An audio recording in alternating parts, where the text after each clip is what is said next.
I'm gonna withdraw my notes.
Whenever you're ready.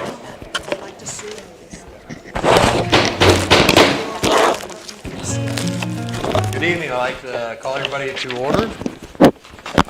Agenda approval. Is there any changes to the agenda this evening? There's no changes. All right, we're just going to jump right in. Election of Budget Committee Chair. If anybody would like to... Oh, we got to do roll call, Mayor. Oh, I'm sorry. Just moving, aren't I? Yeah, you're moving. Can I have a roll call, please? Josh Bachman, Here. Matt Barber, Here. Steve Clemens, Yes? Crane Dudo. Here. David Glabe, Here. Ricky Joe Hickey. Here. Megan Keating. Here. Molly King. Here. Gary Lillard. Here. Marianne Meisner. Here. Roxy Ogilvy. Here. Justin Rock. Here. Tony Smith. Here. Denise Wheeler. Now is there any change Now to you the can. agenda? No? You're good. All right, let's move into election of Budget Chair. Is there anybody who would like to elect another person? I move, since Steve has done such a great job for the last couple of years, he be Thank you. the chair. We have a motion and a second on May the I ask seat. for clarification? Is this for the urban renewal district budget? We are only on the urban renewal right Okay, now, so that is correct. then we would do it again for the general For the budget. general, that's Right. correct. Thank you. We have a nominee and a second. Is there any other nominees?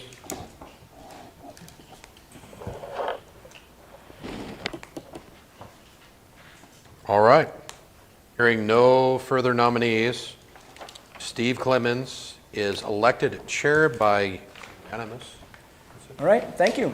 Tonight's the urban renewal district budget. We'll go through that first and then vote eventually, and then we'll move on to the city budget. But before that, I invite any budget committee members to disclose any actual or potential conflicts of interest related to the urban renewal budget.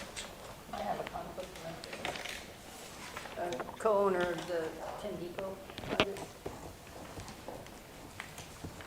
Anyone else? Are there any challenges to Tony's declaration? Okay, not seeing any challenges.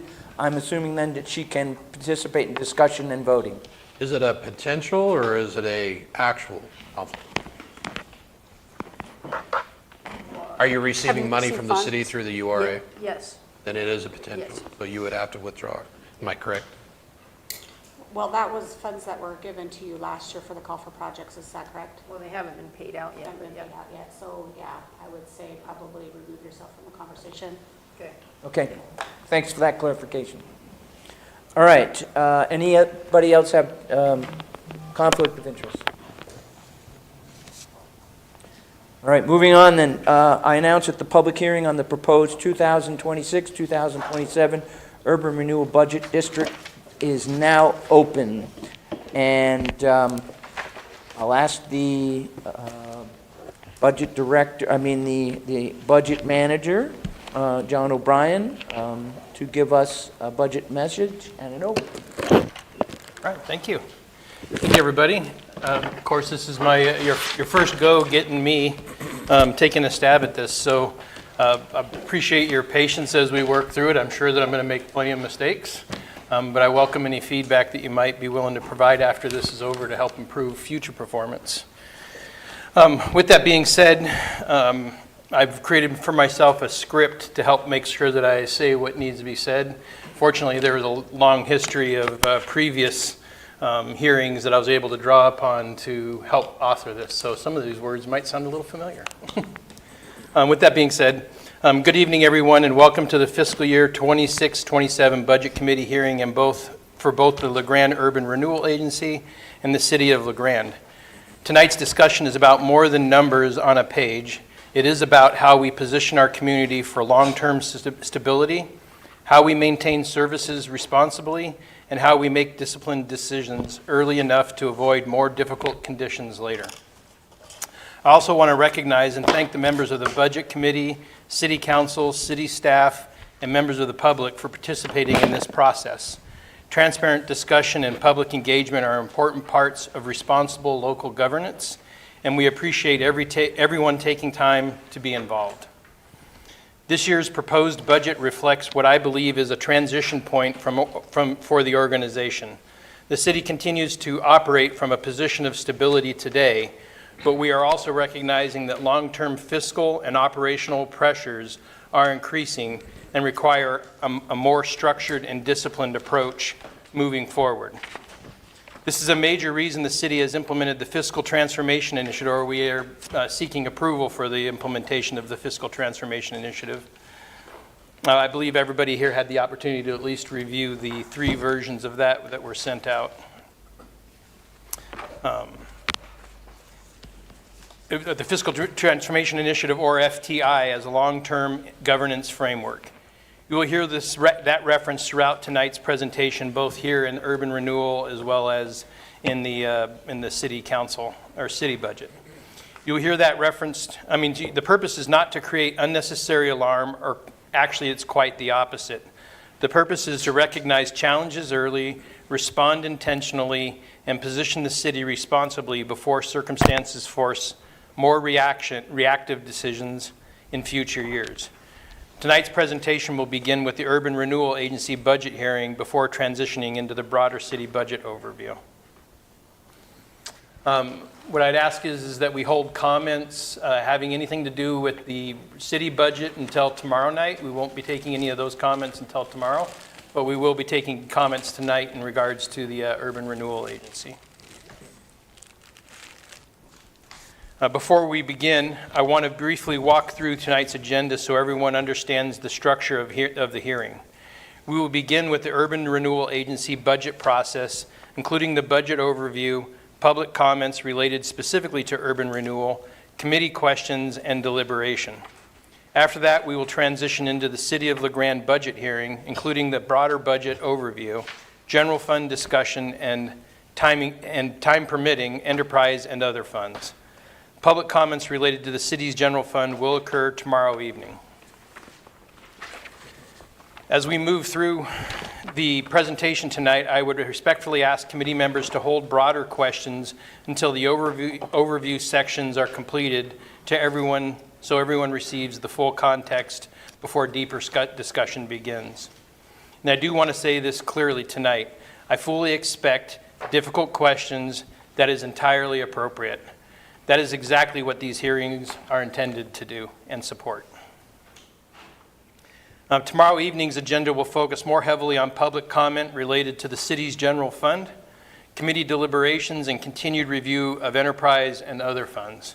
Depending on timing and discussion, portions of the hearing could continue into Wednesday evening if necessary. Our goal throughout this process is to ensure the committee and public have the opportunity to fully understand both the proposed budget itself and the broader strategic direction connected to it. At this point, we will formally transition into the Urban Renewal Agency budget hearing, the fiscal year 26-27. Before beginning the overview, I want to briefly frame the role urban renewal plays within the broader financial and economic environment of the city. Urban renewal, I've learned, I struggle with, that it's often, I find myself misunderstanding it, and I find that the people I interact with out in the general community have trouble understanding it as well. Urban renewal is not a substitute for general fund operations, nor is it the cause of the city's broader structural financial pressures. Urban renewal is a legally restricted economic development tool designed to encourage reinvestment, strengthen assessed value growth, improve property conditions, and support long-term economic resilience within designated districts. And increasingly, the city needs to think about urban renewal not only as a redevelopment mechanism, but as a part of a disciplined, long-term tax-based stabilization strategy. That connection becomes increasingly important as infrastructure costs, operational costs, and workforce costs continue rising faster than traditional municipal revenues. The next 3 slides, 6, 7, and 8, covers the overall my budget message that Heather and I developed to push out. And so I'm going to cover all three through the following statements. The proposed fiscal year 26-27 urban renewal budget reflects a continuation of strategic investment while also recognizing that the Urban Renewal Agency is entering a more mature phase of its life cycle. The budget continues support for economic development activities, downtown revitalization, trade sector investments, business park activities, facade grant programs, and strategic reinvestment projects within the district. At the same time, the budget also begins positioning the agency for more deliberate long-term planning regarding the eventual sunset and transition of the district. That is an important discussion. Urban renewal works best when it operates intentionally and strategically. The agency purpose is not simply to spend money within the district. The purpose is to create long-term economic value, support private investment, strengthen assessed value, growth, and strengthen assessed value growth, and improve the long-term financial health of the broader community. The proposed budget includes approximately $410,000 in contingency and unallocated ending balance, while also supporting more than $1.3 million in capital and program investments tied to economic development and reinvestment activity.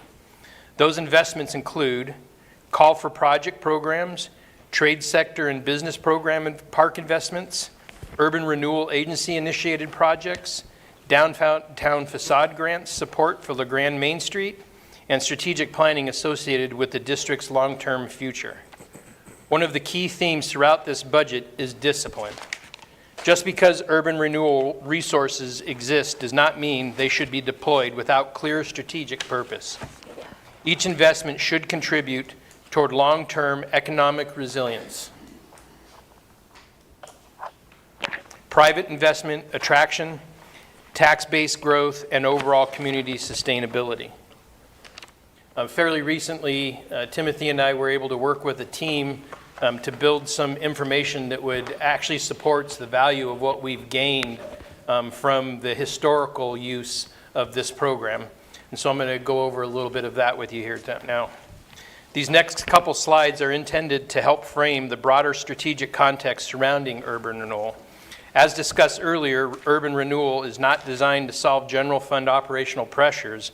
However, it absolutely can contribute to long-term fiscal sustainability indirectly through tax-based expansion, property reinvestment, development support, and economic activity generation. That distinction matters. Economic development is not simply about growth for growth's sake. For the city's economic development increasingly functions as a long-term revenue stabilization strategy. That includes strategic planning, grant development, annexation evaluation, business retention, business attraction, infrastructure coordination, and disciplined urban renewal investment. These efforts are intended to reduce future structural pressures on the general fund over time. That does not happen overnight. But without those efforts, the city becomes increasingly dependent on existing revenues, attempting to absorb continually increasing costs. I'll pause if you have any questions on this particular slide. John, can I ask where, you have some bullet points here in the introduction. We have $25,000 allocated for strategic planning for the eventual sunset of the district. Is that for a consultant? And where is that as a line item in the budget? So, yes, that is in the budget, in the urban renewal budget. And that was following the fall retreat with the agency and council. We talked about the reality that at our current expenditure rate, we are looking at reaching maximum indebtedness and potentially the end of the urban renewal district. So we decided that it would make sense for us to go back and really assess where we've been and strategically plan what those next 5 or 6 years look like. We anticipate we'll reach that point in either 2031, 2032, so roughly a 5-6 year window. So that line item is in here. We did not add a new item, but we took, typically, we have budgeted $425,000 available for traded sector business park grants, cultural projects. We have not had a traded sector business park grant application, so we left that at 400 and took that 25,000 and moved that over to hire a consultant to take us through the planning process. Where is that, though? So It's not in the traded sector. So it is in, It is on a slide I'm getting Traded ready to sector get to. still shows 425 in the budget. It does. We reduced it by 400 for just the trading sector, but the 25 of it goes towards that. But it's all But in the that item traded is still sector. listed at 425, right? So if we've taken that 25 out, shouldn't it be 400? But you're including that 25 in there. But then we put the 25 back in for the, so we took 25 out to get us down to 400, and then we put the 25 in for consulting back in, and it's all in the same line item. All it's in under the traded sector? business park? That seems like the wrong line item to include a consultant in sunsetting the district. Okay. I would suggest that probably goes under a different area for accounting purposes. we can make that change. Right, because that's not traded sector any longer, that's a consultant. I mean, professional services and fees might be more appropriate. No, this is in, just in the urban renewal plan, and we do in the budget request have a line item that calls it out. We just did not get it in the actual budget document, so we'll adjust that and put that line item in for you. Thank you. Any other questions?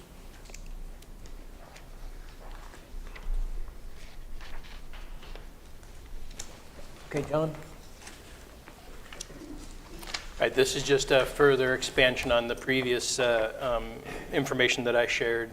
Gives you some more details, as well as some photographs from some of our local businesses as it relates to our efforts. Continuing. The under-levy discussion is one of the more important policy conversations connected to urban renewal. Under the current structure, the Urban Renewal Agency intentionally under-levies, which allows a portion of tax increment revenue to continue flowing to overlapping taxing jurisdictions, including the city's general fund. Under current assumptions, the under-levy is estimated to redirect approximately $1.58 million to overlapping taxing districts that would otherwise remain within the urban renewal. That is significant. At this time, it is important to recognize there is a trade-off associated with that policy decision. Resources supporting broader governmental operations are resources no longer available for reinvestment directly within the urban renewal district. Neither approach is inherently right or wrong. The question is balance. And the balance becomes increasingly important during periods of fiscal pressure. The city's approach attempts to recognize both realities simultaneously. The importance of supporting broader operational stability while also ensuring urban renewal remains capable of producing meaningful long-term economic value. That balancing approach is also why the city is beginning to think more deliberately about the long-term life cycle and future transition strategy for urban renewal.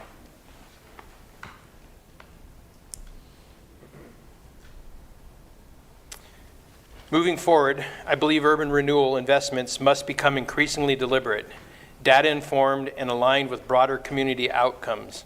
That includes long-term tax-based growth, downtown vitality, business retention and attraction, redevelopment opportunities, and future district transition planning. The agency is entering a phase where strategic discipline becomes increasingly important, not to slow investment unnecessarily, but to ensure investments are aligned with measurable long-term value, and ultimately, the common theme throughout all of this is long-term sustainability. Unless anybody has any questions, I'll continue. But I do have one back onto the budget. Can I do that now, or should I wait? I'll welcome it. I do know that we have some budget slides that are still coming, I'll- so it might be. I'd be happy to wait. Okay.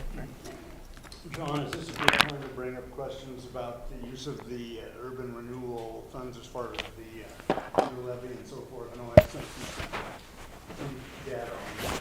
Absolutely. You're welcome to bring up. I do know that we also did respond to your questions on I believe you should have received the memos. In fact, all of you should have received the memos. In the first memo that we sent out should have had all of your questions and responses in there. But we're welcome to rehash that if you'd like. I guess it depends on what the committee feels they need to hear or listen to. You know, I had some concerns based on best practices for urban renewal agencies in Oregon, which is a publication that was put out, I think it was in 2014. But there are statements in here, like under the statutory provisions, ORS 457-450 states that tax increment funds are to be collected until the urban renewal agency's maximum indebtedness is fully paid or sufficient tax increment funds have been collected to retire the maximum debt. And then it goes on, actually an earlier page, the Oregon Constitution requires that tax increment funds be used only to pay any indebtedness incurred for redevelopment or an urban renewal project. So I've had concerns about the underlevy, the use of that money for some years, as committee members would know. I'm wondering how that fits into this language. So I can take a little stab at that. I actually serve on the Oregon Economic Development Association's Tax Increment Financing Committee, and we've spent the last year updating that document. So in fact, it should be available, and I'll make sure that the agency has copies as soon as the final version is available in the next month or so. So I think the primary concern that you have is a misunderstanding about the underlevy versus how the funds are used. If we underlevy, it simply means that we defer allocating those funds to the urban renewal agency. So we forego those funds for that year. So in that case, those funds stay in the general fund. They're distributed to all of the other taxing jurisdictions. They do not incur to the maximum indebtedness because they were never collected through the urban renewal agency. So I think that the issue there is that then prolongs the time that it takes to reach that maximum indebtedness. Right. Because we never collected them. In our case particularly, and I know we've talked about this, I think, at every urban renewal budget hearing that I've been to, the reality is when we form the district, there are options. You can say, this is the amount we're going to levy, and we're going to sunset at this time. LeGrand did not select a predetermined sunset date. So we can't operate then until such time as we reach that maximum indebtedness.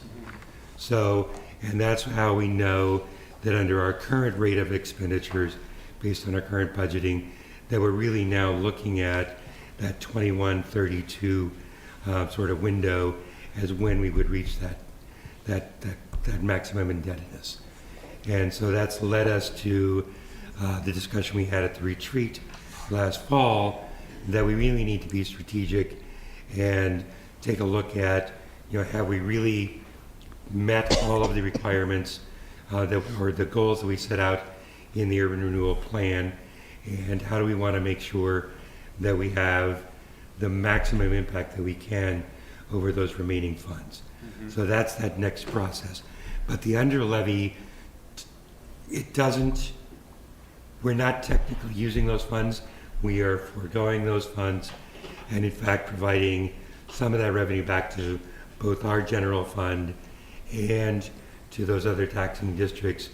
So it extends the timeline, but it doesn't actually accumulate to the maximum indebtedness until such time as we leverage the funds. Yeah, Does that answer your question? Well, I'm not sure. Okay, So- that's a fair response. So Timothy, you're saying then, even if we even if the urban renewal district did not under levy, it would bring that money in, but it wouldn't change the indebtedness. The No, levy- if we did not under levy and we collected everything Yeah. that was there, that would take us, that would accrue to our maximum indebtedness. It would. Correct. So you could sunset this thing a lot faster if you didn't if you under levied. If you didn't take the under levy for a couple of years, boom, gone.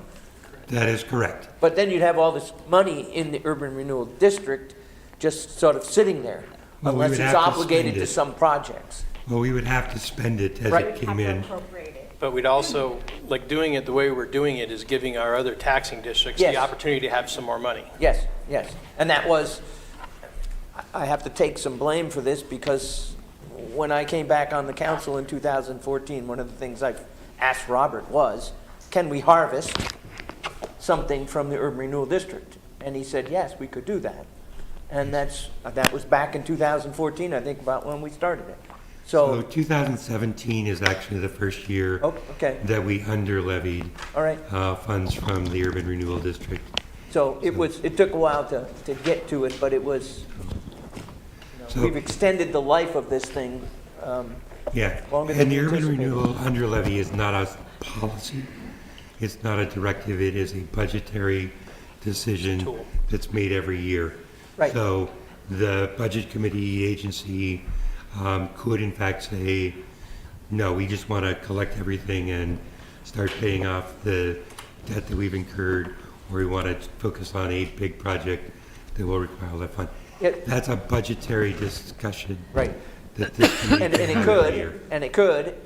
but then what would happen is you all would go back to the general fund and have to figure out where to cut the amount that's not being available from under levy, which is substantial. There would Heather, be impact give me to an the idea of how general much fund. we're talking about going to the general fund really quick. 600. In this budget, it's 662,000. Right, so how would we balance a budget without 600,000? I think we're getting into how does an urban renewal district operate.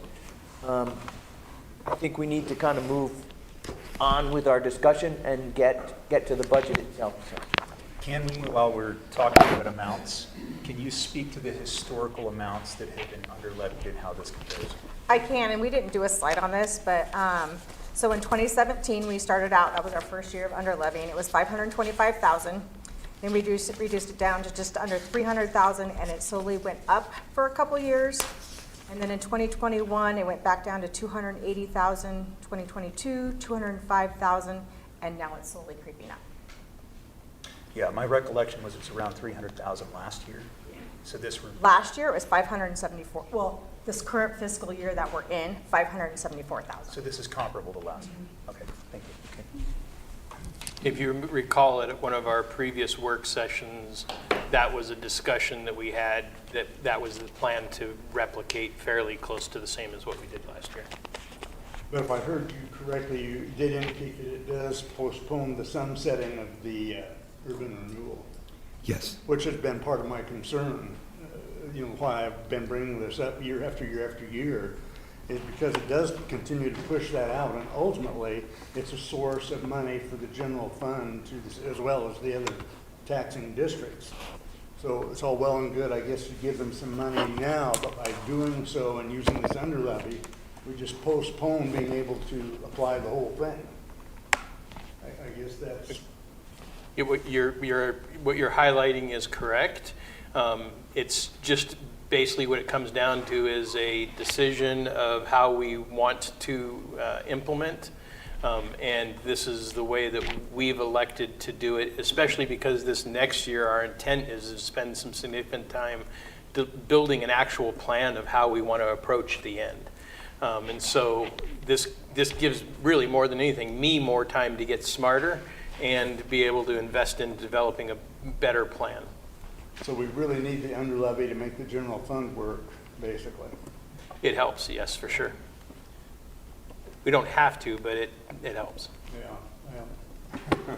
One more technical question, and then I think we need to move on. Could the Urban Renewal Agency sunset the district on its own? Yes. And then say it's done, and we're not going to invest any more projects, and then you just collect enough money to pay off the debt that's out there? Yes. And the rest of it would go, so, all right. It doesn't officially sunset until all the debt is paid. Right, but they could, I guess the question I'm asking is, could they, before they reach that maximum indebtedness, could the agency say, we're done? It could. They could, okay. Yes, they could. All right, thank you. Which is maybe worth considering, yeah. Okay, well, yeah, let's move on. It's a very complex thing, as you know, and I'll do some more thinking on it. Thank you. I have a question. Have we turned down any projects as a result of the under levy? No. Do We have we made have sure- projects? We've made sure every year that we've had enough funds coming into the urban renewal to fund all the projects that we have budgeted. That does raise another question. Do we have the money? I know we have the money. Are we using it for projects? I mean, it's been a while since we've had new projects, hasn't it? No, we have projects every year. Well, yeah, but I mean, not, What do you mean by project when you say project? that's the problem here. I'm not talking about like what is it called? The facade? For the call for projects. Yeah, some of that kind of thing. That's not really what I'm talking about. I'm talking about major projects such as the H Avenue improvements, things that require a fairly large amount of money. That's where the urban renewal comes in really handy. It's an A area where it comes in handy. It's not the only area. Well, sure. And so what I can say is you have a valid point of what we could do. Up till now, as I'm understanding, that hasn't, well, we have done big projects before. Some would have some serious conversation over whether those were successful or not successful. But when it comes right down to it, the agency itself, per our recommendations, gives opportunities, for lack of a better term, a menu of things that we can do. Decisions are made, and then that's what we move on. And so far, the slides that we've shown you in the last couple anyway, shows that what the agency has done has brought significant value back into the city. Right. And so I would argue that what you're describing would bring value as well, but the way that they did it also brought value. Yeah, but I think there's a certain way you're supposed to use the urban renewal funds, and I'm not convinced that we're really quite on target there. So enough said for now, I think. But, I appreciate I it. do have some continued concerns. Thank you. If you guys, unless there's more questions, we'll go ahead and continue. Thank you, Gary.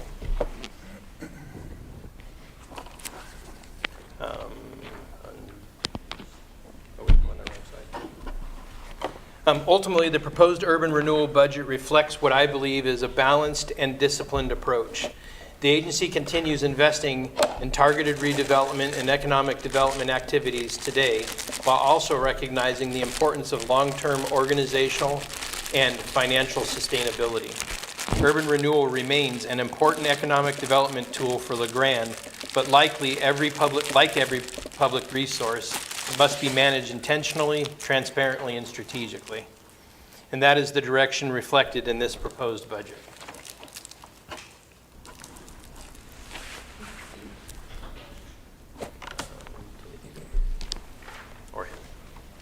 Yeah, so Heather, I'll let you take this first slide. Okay, the general fund. So nothing really changes here except for the one only big change is the decrease in the URA initialized central business zone. I guess you don't see that page, but anyways, it's taking it down 250, and this is going towards the economic development plan in the general fund. So you will see that big change there. Really, other than that, everything's pretty much status quo.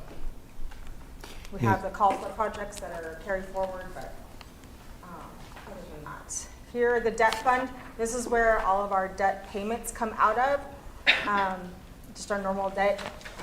And I do summarize in your guys' budget document the balance, current principal balance for these, and if prepayment's available or when it's available. This next slide is basically just this worksheet that we use to determine the under levy. So we said we wanted to bring in $700,000 into the URA. So we're levying $39.4 million for urban renewal. That's the value, assessed value. So that brings in 662, as I had mentioned before, into the general fund. And then the other taxing districts is what you'll see what they get additional there. So that concludes the urban renewal presentation portion of tonight's hearing. At this time, we will transition into the public hearing and public comments section related specifically to urban renewal budget. Following public comments, the Budget Committee will have the opportunity to ask questions of staff regarding the proposed urban renewal budget prior to deliberation and consideration. And before we transition, I again want to thank the committee and the members of the public for participating in this process. Transparent, as I was saying before, transparent discussion and thoughtful engagement are important parts of responsible governance, particularly during periods where communities across the country are facing increasingly complex fiscal realities. Our goal throughout this process is to approach those realities honestly, responsibly, and collaboratively. Can I ask a question? Please. Can you help me figure out from the budget message, we've got downtown revitalization support through an MOA with LeGrand Main Street of $40,000. Where is that in the budget? So that is actually, goes out to the general fund, and it's done through the economic development budget under other professional services. So we technically, urban renewal, technically we can fund capital improvements, physical improvements. We, the agency, felt that supporting Main Street and having an organization that can help organize and coordinate that effort made sense. So to do that, we hire them basically as a consultant or pay a professional fee. So that's that MOA, and you'll see that in the economic development budget. So most of the materials and services that are for the URA are in the general fund, and it's done, and it repays the general fund at the transfer, which you'll see, sorry. It is 201-001-628-803. So you see that transfer, Okay. 278,511. Those are for the materials and services that are charged out of the general fund, but then URA turns around and refunds them. So the money comes into the URA through, Taxes. yeah, and then this 40,000 goes into the general fund, which then goes to LeGrand Main Street. Is expensed out of the general fund, and then URA turns around and reimburses. How come we don't just expense it out of this? Because it's for capital projects. And where this is more of a professional service, so we have an intergovernmental agreement between the URA and the city to do those services and the services for the URA. Kind of like Timothy is 70% URA, 30% general fund. He's all charged out of the general fund completely, but then we turn around and do an interfund to basically reimburse the general fund. Because URA funds can't go to services? Yes, materials and services. So then are we using this money legitimately? If we're transferring it to the general fund and then they're paying it out? Yes. That's the legal mechanism. That's the- Because it's a professional service that we're providing to the URA. So why can't it come out of the URA directly? How can I explain? I'm trying to think of a good way to. Yeah, I'm not understanding. So the URA is basically paying the city of LeGrand to provide the service to the URA for the big URA project in general. That's the legal way to make it happen. Is that a change from last? Nope, it's always been done this way. Okay, okay. And John, is the under levy that we have this year Yeah. the largest one we've ever had? My understanding, it's comparable to last year, but Oh, the largest? yeah. I do believe so. It It is. Yes, it is. Any other questions on the committee? Yeah, I did Lynn? have one, and that was under the facade grant. In the budget here, it shows that you have 105,000, but you're saying 75,000. Correct. So we are budgeting 75,000 Okay. in new dollars for the facade grant. The other balance there is actually carryover funds. We have several facade grants that have been approved this year, Okay. which may or may not be completed before June 30th. So if those projects did not get paid, did not get finished by June 30th, if we did not carry over the funds, we couldn't pay them out of next year's budget. So historically, because of the cycle with facade grants, and we typically get several facade grants late in the spring after the budget has already started. So we typically take anything that's still outstanding by now and add 1 or 2 expected grants and use that as a carryover. So if somebody comes in May for a facade grant, we can approve it in May, and it may take them until July to pay for it. Makes sense. Okay, thank you. So it's $30,000 that's carried over. Correct. Anything else? That's what I had. Okay, thank you. All right, if I have no other questions at this time from the committee, then I'll invite the public to make comments. We have a 3-minute time limit. I'm assuming Stacy or Carrie will keep the time. The podium is open. Anyone who wishes to address the Budget Committee on Urban Renewal District Budget 26-27, please come forward.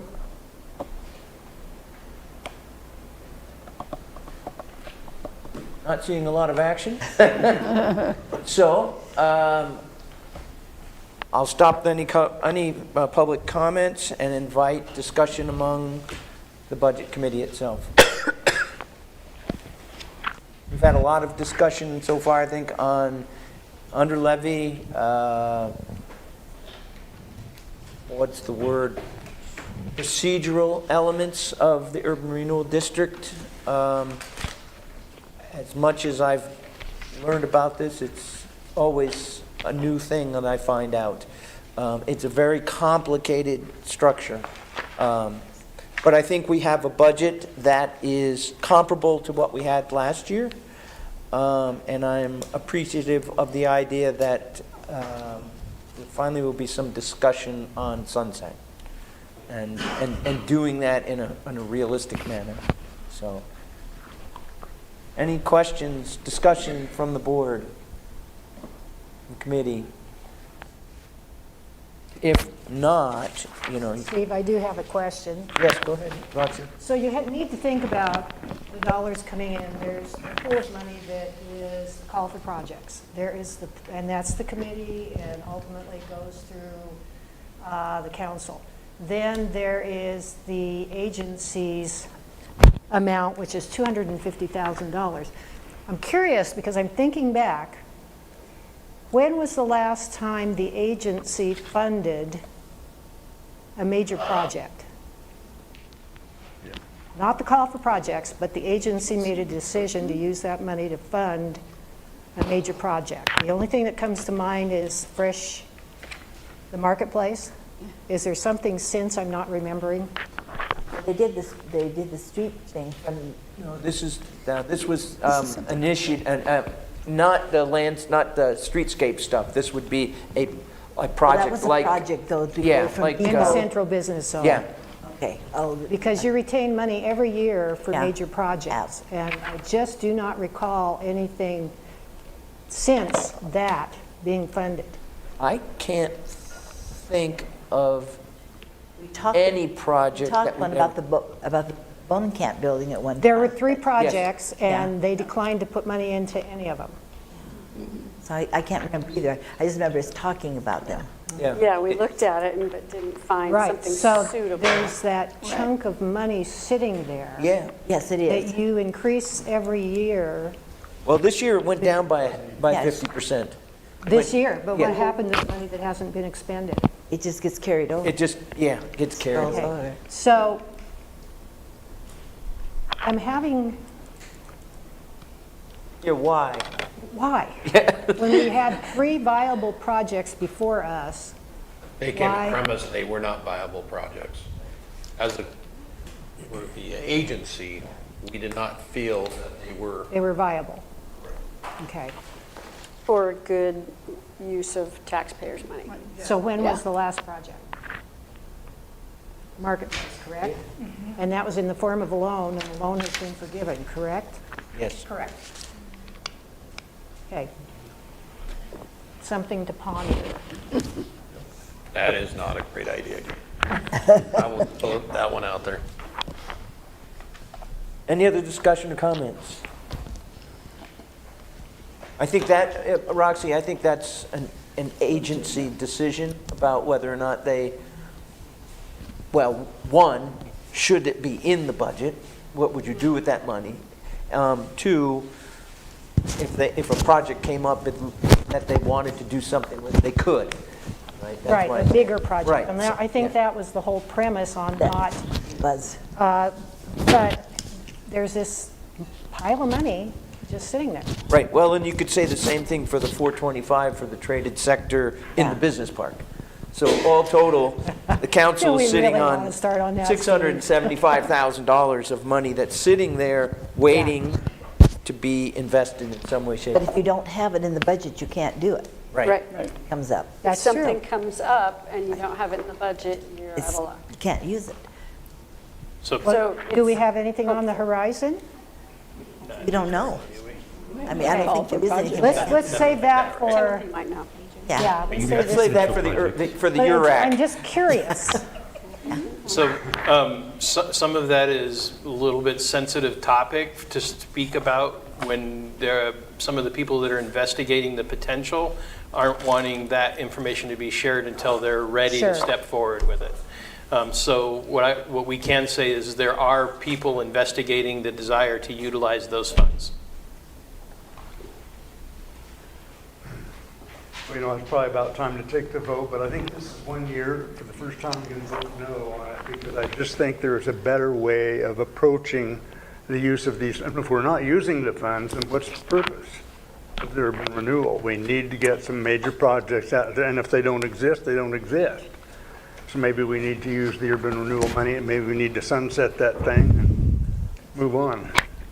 I would ask this committee to consider giving us the chance to develop a plan that we can come back to you with next year that would give you the ability to do that. But if you try to put us on that path right now, you're forcing something faster than we're ready to be able to intelligently execute. Okay. So give us the chance to intelligently give you a plan. In that case, I'll vote yes, but this will be the last year.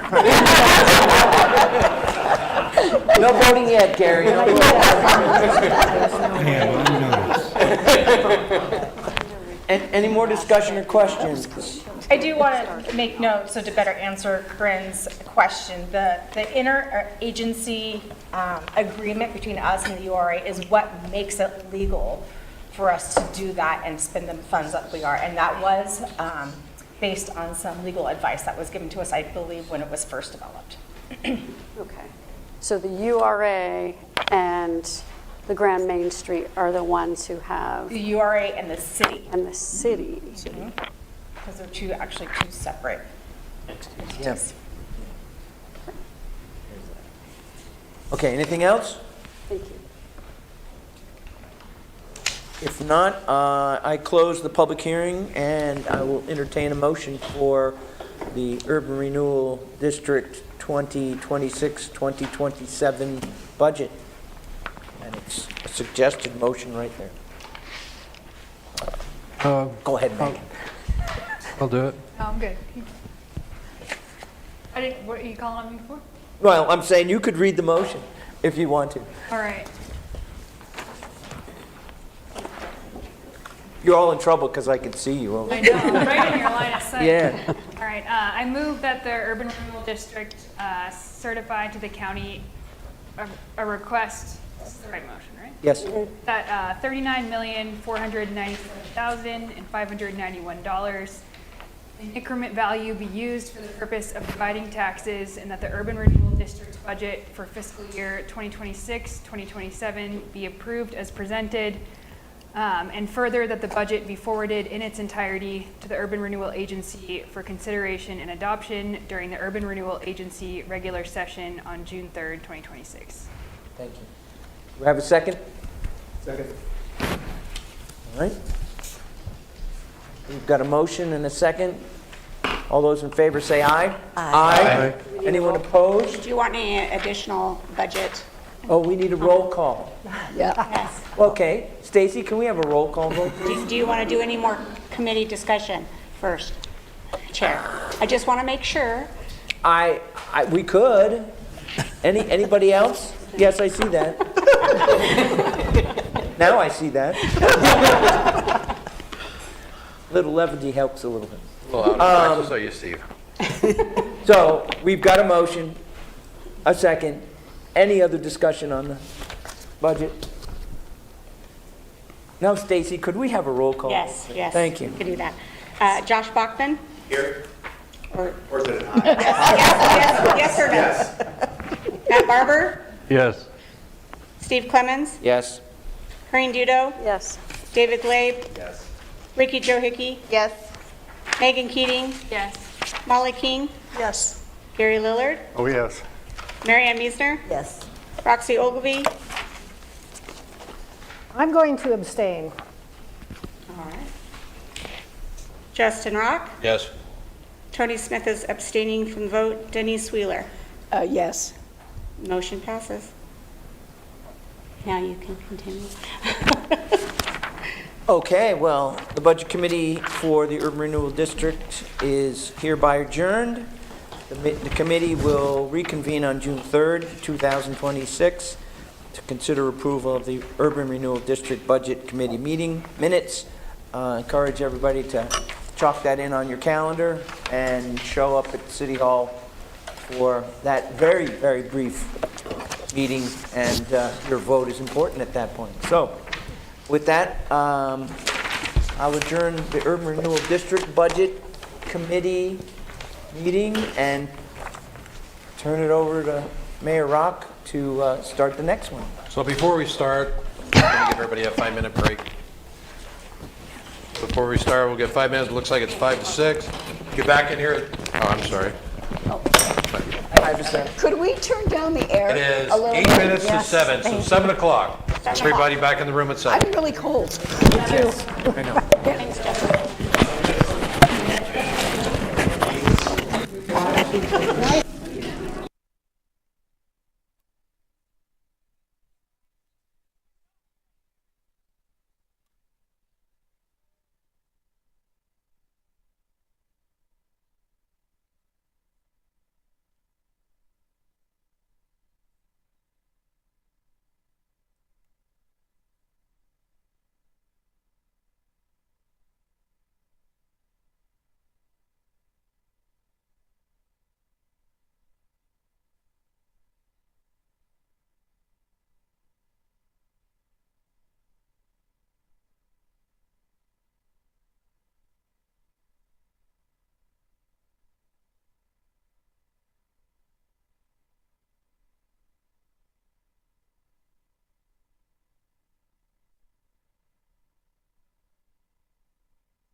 Once everybody gets settled, we will get started.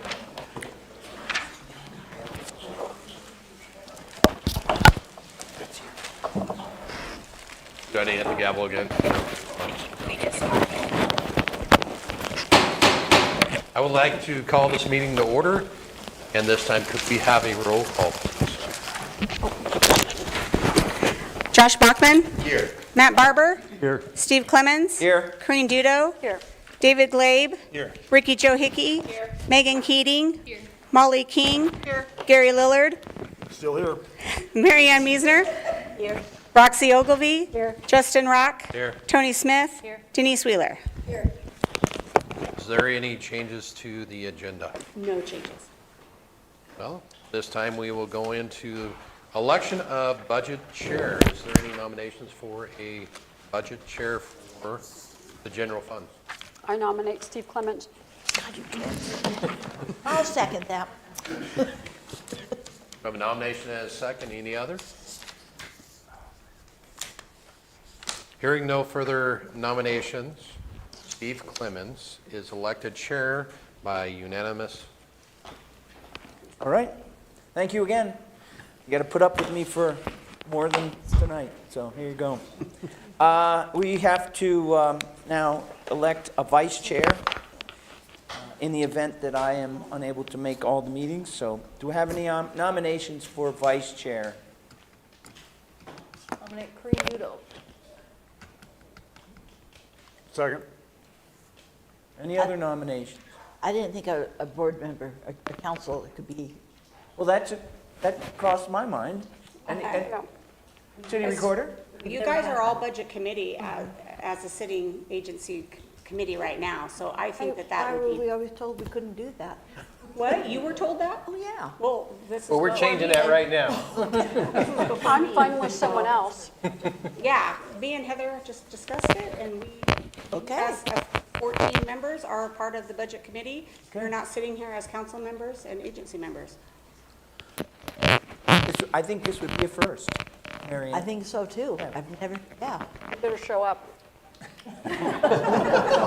So we do have a nomination and a second.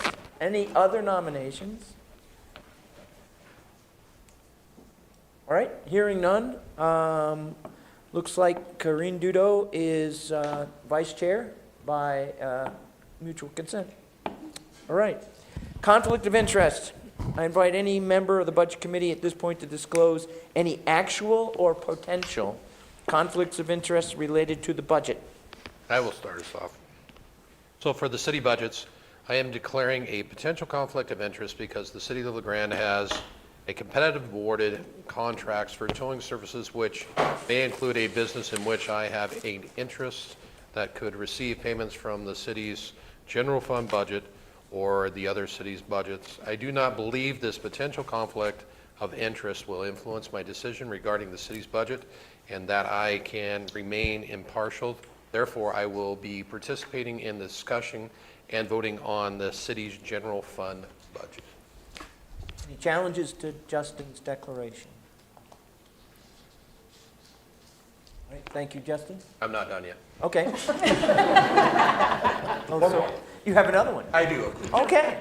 The enterprise and other fund budgets, I'm declaring a potential conflict of interest for the city's enterprise and other fund budgets because I own a business that potentially does business with the Public Works Department based on potential for sales of tires to the Public Works. In the future, I will not participate in discussion or vote on any of the enterprise or other fund budgets. All right, thank you. Anybody challenge Justin on that? Doesn't sound like. Actually, I'm withdrawing. Yeah, my you're vote. just, yeah, you're going to be out of it. All right. Any other declarations? Okay. The public hearings for the proposed 2026-2027 city's general enterprise and other funds budgets and state revenue sharing are now open. Public testimony will be accepted beginning Tuesday, tomorrow night, May 12th, 2026. Before we go into John's discussion, presentation, a couple of things. Usually we set a time limit for when we kind of wrap things up. People okay with that? Should we set one? 8:30 roundish? Yes, no? Yes. Yes? I would say more towards, Okay. I would push more towards 9. Okay. So that way we're not having that third day. Okay, I know it's long, but if we can push longer and get more done this evening, then maybe tomorrow night we'll be done and we don't have the third night. let's, Can we take it to 8:30 and see how we feel? yes, that's what I was gonna say. We'll get to 8:30, see what we're doing, where we need, if it's a clean break at that point. I do like Justin's idea, moving it a little bit longer, so.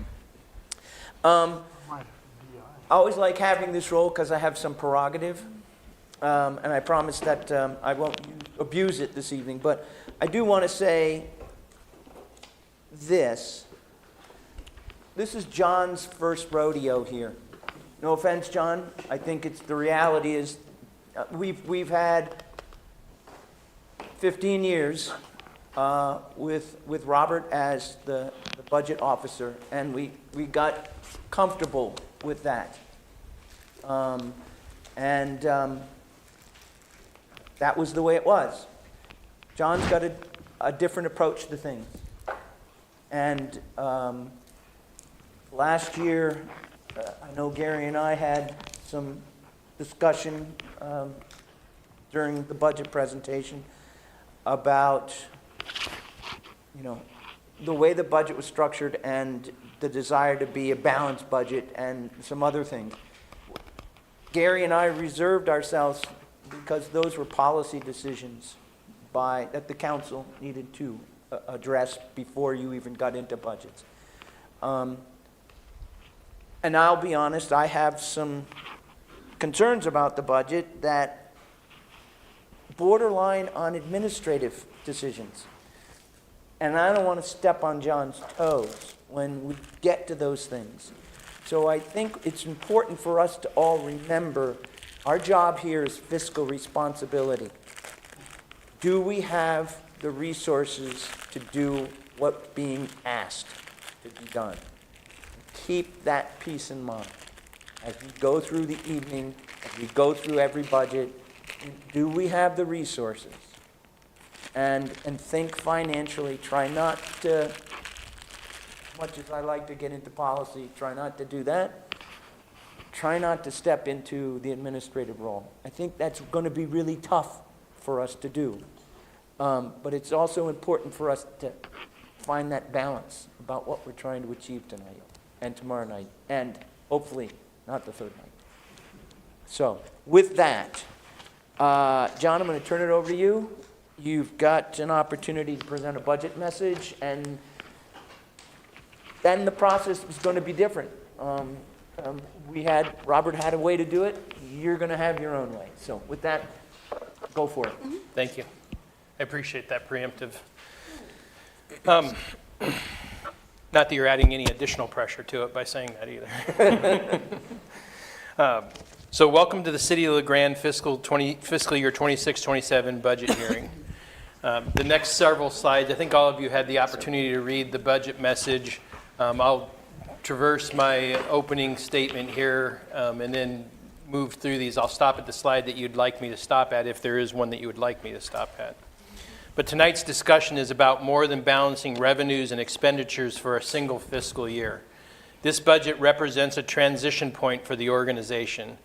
It reflects an intentional shift away from primarily short-term budget balancing and toward a more disciplined long-term governance framework focused on sustainability, operational readiness, infrastructure planning, and financial stability over time.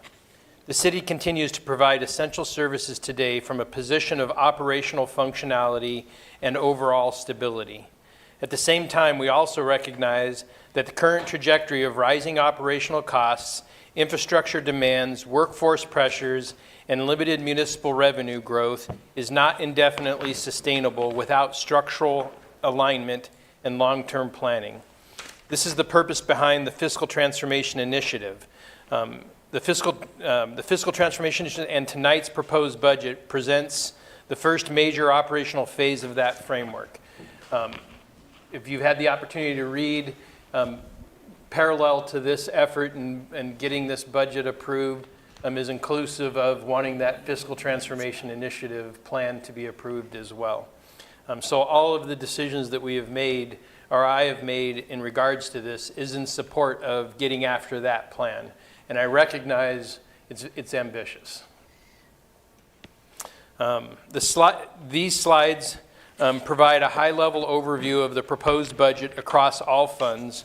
Overall staffing levels remain largely stable, with targeted adjustments intended to support long-term fiscal sustainability and operational alignment. Personnel costs continue increasing due to labor market conditions, workforce pressures, and operational realities facing local governments broadly. At the same time, the city continues exercising operational discipline within material services and discretionary spending where possible. Capital investments remain focused primarily on infrastructure reliability,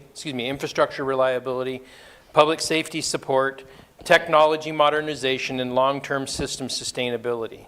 This budget also continues using available fund balance intentionally as a temporary transitional tool while the city implements longer-term governance and planning systems through the Fiscal Transformation Initiative if approved. Importantly, this is not intended to function as a permanent solution. The broader objective is to create time for strategic planning, economic development, service alignment, and long-term structural adjustment while maintaining organizational stability today. And again, the proposed budget is intentionally positioned within the primary phase of the PACE-E framework that I'll go over a little bit further later. Stabilization, planning, and disciplined early action. In conclusion, thriving communities require disciplined governance, reliable infrastructure, responsible financial management, and long-term planning. The City of LeGrand continues operating from a position of stability today. At the same time, we recognize long-term pressures are increasing across infrastructure, workforce sustainability, technology, and service delivery. This proposed budget reflects an intentional effort to begin addressing those pressures early through structured planning, disciplined governance, and long-term sustainability efforts. The goal is straightforward: preserve organizational stability, maintain reliable services, and position the city more effectively for the future. With that being said, I'll ask Heather to speak to this slide. This kind of somewhat goes with the presentation for the general fund contingency reserve, future expenditures, and unappropriated in fund balance. There's been many, many questions as to why our beginning fund balance is quickly depleting. So as you can see in the very first column, starting out with our beginning cash at 10,718. This basically follows the same format as what's in your budget book. So that's the actuals for fiscal year 24. I want you to keep in mind that beginning fund balance does include ARPA funds that we had received and not expended yet. So that's why it does seem somewhat inflated or high. And as each year goes on, you can see, so expenditures, sorry, I'm looking over this. Revenue, that shows in the total revenue. This is strictly just general fund. Total revenue we have brought in each year, so 12.8 million in fiscal year 24, and so forth and so on. And you can see those are remaining pretty flat. And then expenditures, as you can see, they're increasing and increasing each year, which basically, since our revenues are increasing and our expenditures are increasing and our revenues are remaining flat, we have a net balance of where we're eating away at our beginning fund balance. Fiscal year 24, it's a little different because of those ARPA funds, but as you will see in fiscal year 25, then 26, you'll see the 5.4 million. That's what we budgeted as eating away at our beginning cash balance, but what we're estimating based on expenditures for the rest of this fiscal year we're currently in, we figure we're only going to eat away at $3.2 million, which brings us down to $7.9 million in our ending fund balance. Can you help me understand, these are different years? Yes. In the columns? Yeah, so the first column is fiscal year 24. Second column is fiscal year 25. Third and fourth column is fiscal year 26. The first part of that is what we budgeted. And then the second part is what we're estimating we're actually going to do. Okay. And then the following columns are actually this fiscal year, the columns on the right-hand side of the, which is basically requested, which that's what our department directors requested, then proposed, what our budget officer, John, is proposing, and then it goes further for my purposes, what's approved by the budget committee, and then the very last would be what would be adopted by the council. So impressively here, Heather, we were anticipating being at a little under 4 million. Had we spent everything budgeted last year. This current fiscal year we're in. This current fiscal year. As anticipated, we will be 4 million ahead of. Correct. And Good. part of that, you'll see the 1.5 right there in the second to last row. That's reserved for future expenditures and operating contingency. That's money that we set aside for emergency purposes only. And to actually access those, it has to be done through our council resolution. So that is inclusive of that. that is inclusive of that, yeah. That's where that 3.8 comes from. And You will you took- remind me, it's about 1.6 that the city is required to maintain in reserve in order to bridge the gap between. That's correct. cycles. About 1.4 to 1.6 million is what we need to have in our beginning cash balance to get us through for the first few months of the year before we receive property taxes.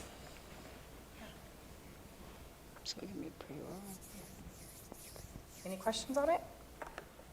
So if you didn't have the 1.5, I'm sorry, That's okay. I'm not, I need to kind of look down and get a mathematical sense of what's going on.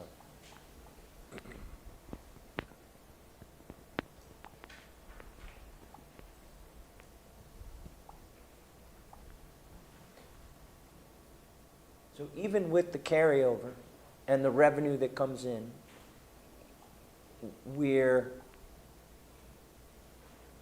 our expenditures are $3.7 million more than our ending fund balance and our revenue coming in. So the 7.8 plus the 13.4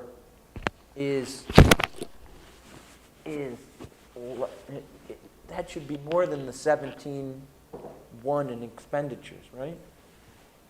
I'm looking at the first column to the left, to the right of the yellow, Oh, to the right, okay. right? So you've Yeah, got. so our expenditures, we are proposing, we'll actually look in the second column over from the right, the 16.849 for expenditures. Yes. That's what this budget is proposing as an expenditures, and our revenue that we're proposing coming in is 13.4. So we're eating away, basically our expenditures are 3.4 million more than our revenue. Okay. Then we have transfers in. Yep. Those are for admin services. So then really, we're eating away at $2.8 million from our fund balance. Okay, And then we always budget 1.5 million for those emergency purposes only. right, And so we're saying that we're going to have 3.7 million left over. right. And that's carrying that 7.8 down through all of That it. is correct. Okay, I got it now. Okay. All right. Wow. Okay, that's, So about 5 million is what we are anticipating digging out of the piggy bank if we spend every dime that is proposed in this budget. Am I reading that correctly? Because we will reduce our balance from roughly 7, 8 to 3. So I guess it's 4. 4.4 million roughly. Yeah, $4.5 million roughly. Okay. So, I guess we'll see this in the totality of the budget, but we thought we would have $3.8 million in ending fund balance. Well, we ended up with 7.9, Yes. right? What's the likelihood that that's going to happen again? Or are we really going to see that kind of reduction? Why is there such a big difference in what we thought and what we ended up with? 1.5 million is a big part of it, the contingency. We have to budget that in there, that we're going to use it. More than likely we don't, but we like to have it budgeted in there, because Right. if we need it, then we have to access it. We can't access it unless we budget it. I think, That's still $3 million difference. I think Tony's question is, how did we end up with roughly $4 million more in ending fund balance this year than what we thought we were going to? A lot of it was a decrease in personnel costs based on compared to what we budgeted. We have to say that we're gonna spend 100% of our personnel costs, but based on vacancies that have happened, our personnel cost went down. Right. But we can't really count on any vacancies happening. So a large portion of it is personnel costs. And without skipping ahead, but one of the things that we're proposing doing now is removing 2 costly personnel positions from the budget. So that would not be a gap that we see this coming cycle. Correct. So we need to keep that on the radar. In other words, we're not budgeting for them. Right. Right. But And we're still But we're still, eating through. right, $4 million difference. right. And I will say, I think to the benefit of the others that are present, there was a work session earlier this year, and John and Heather very, very graciously laid out for the council some of the reason why the city budgets as conservatively as they do, that it is quite an ordeal for the city to go back and approve additional money into a budget that's already been passed. And so intentionally, they budget on the conservative side, as if they're probably going to spend more than they will. This is a worst-case scenario budget that they give us so that we don't have to go back to the table and go through that process should something extreme happen. That is correct. Right. Any more questions?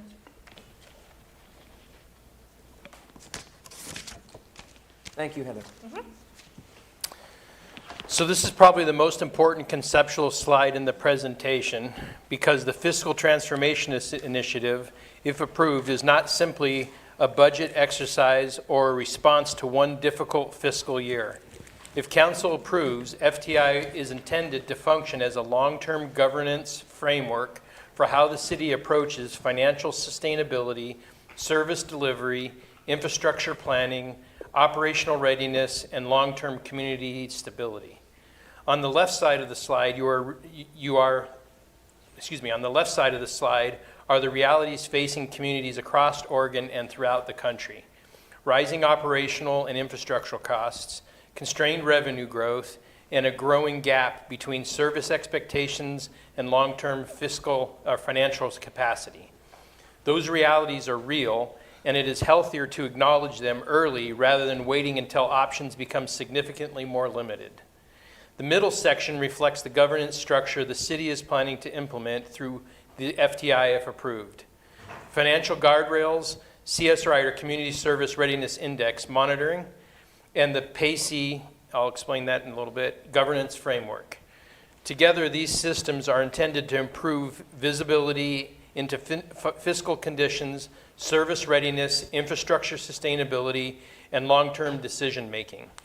And I do want to emphasize something important tonight.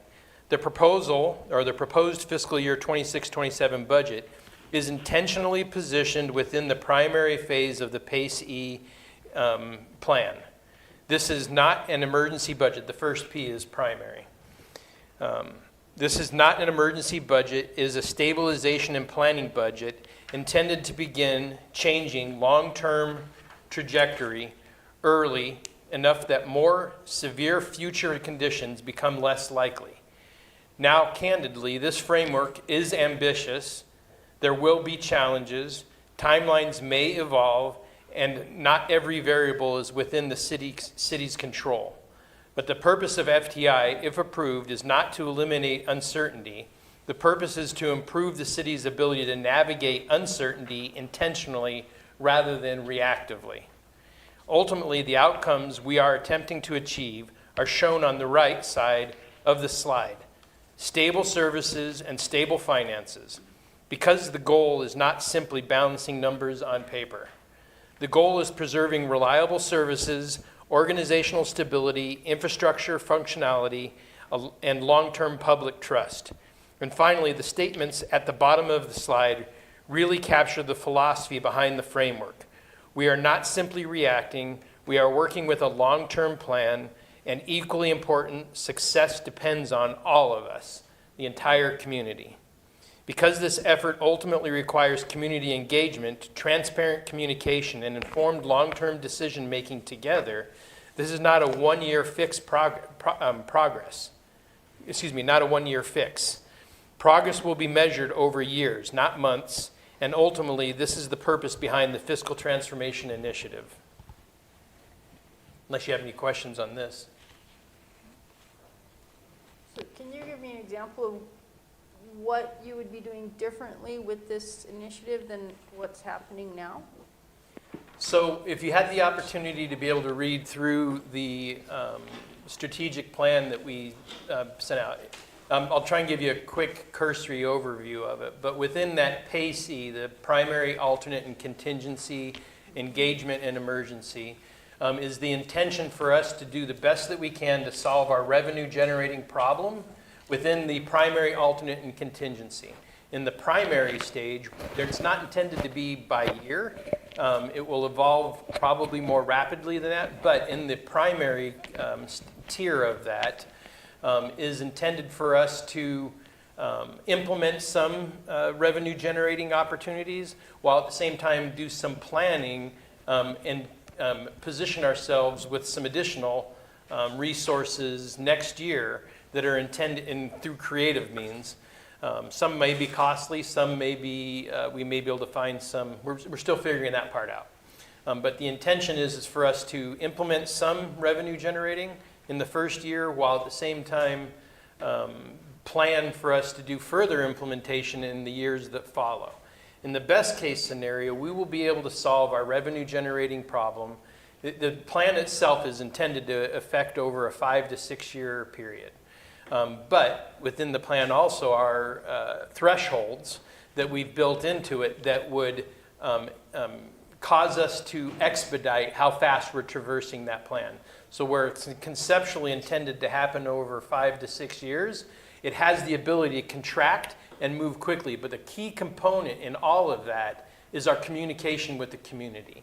Because when we get past the primary, alternate, and contingency, the next stage is going to be engagement, which is where if those first 3 tiers do not succeed the way that we want them to, well then we have 2 choices remaining, and we're making the community aware of that entire process proactively. I think most of you are aware that we're doing a lot to engage the public on a variety of topics.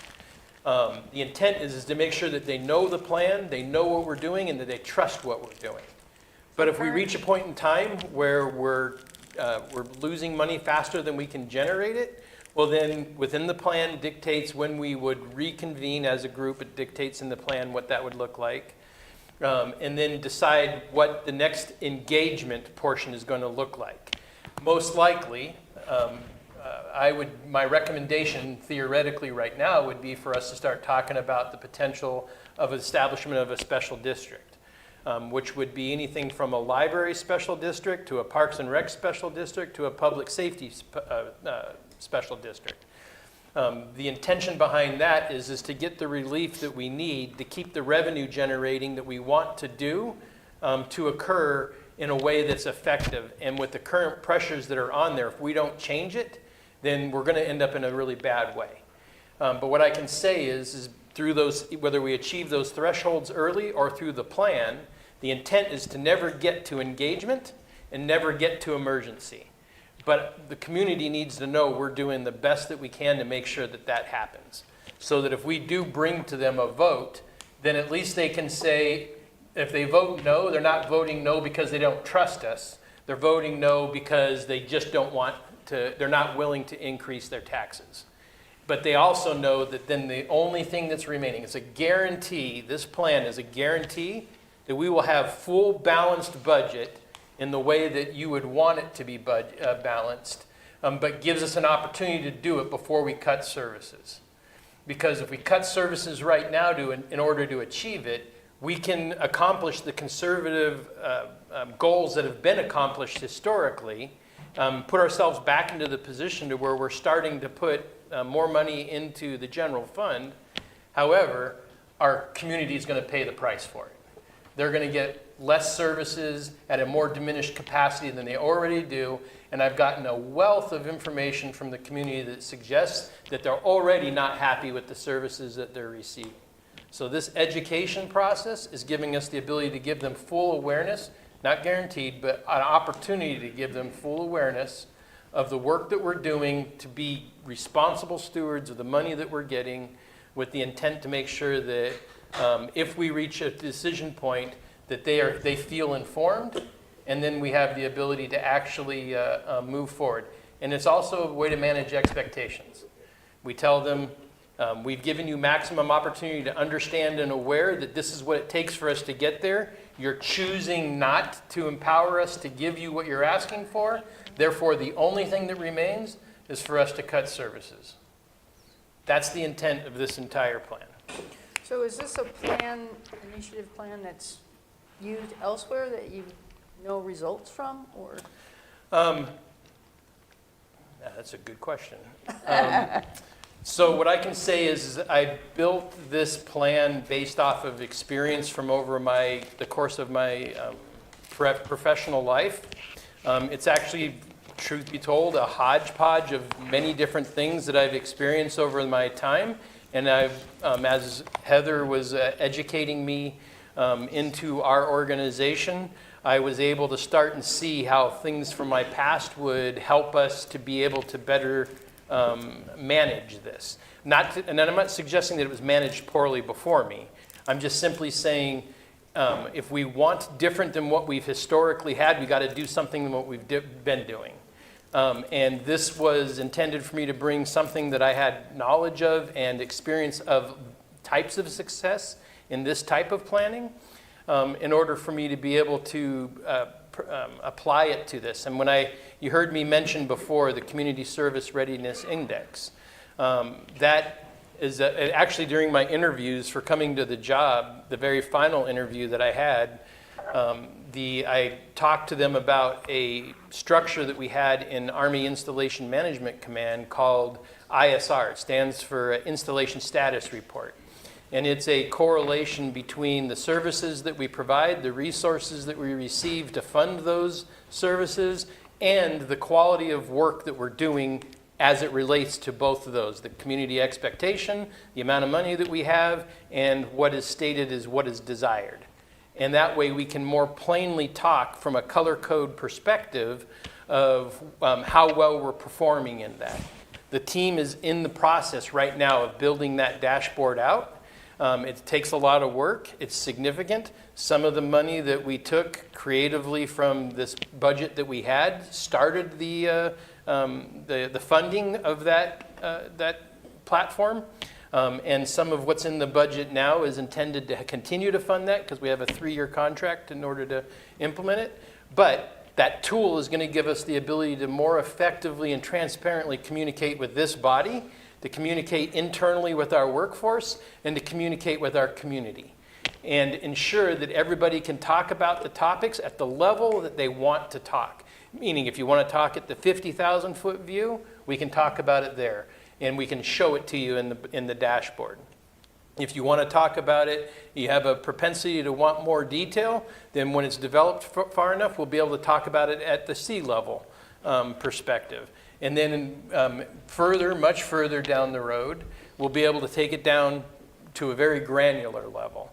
And so the intent is to be able to make sure that across all of the stakeholders, we can communicate at the level you want to, at the time you want to, and all of this will be available on our website and be visited at various different community engagement events that we're doing.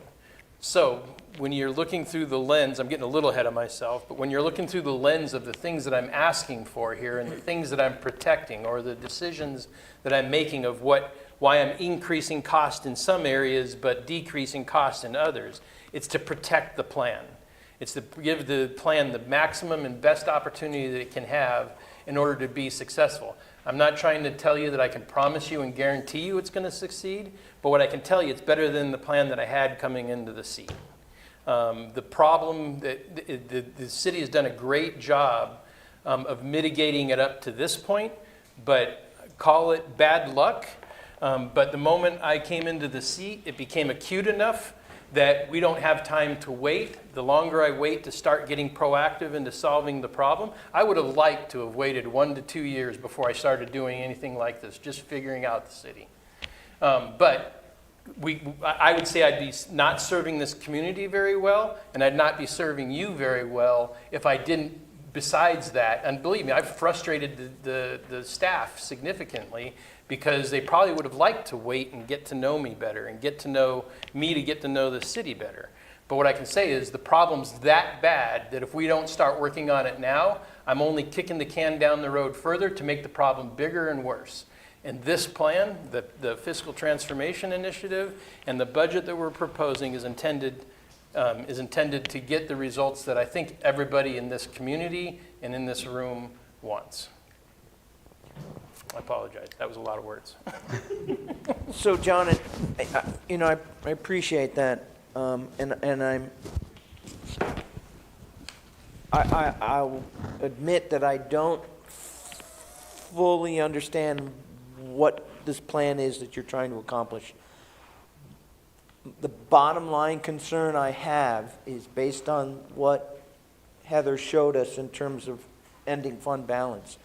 The budget that you've presented to us, I'm really concerned that we won't have enough time until we're making cuts because of the increases in costs and the questionable, because I've always felt this way about it, the questionable increase in potential revenue. We know what we live in.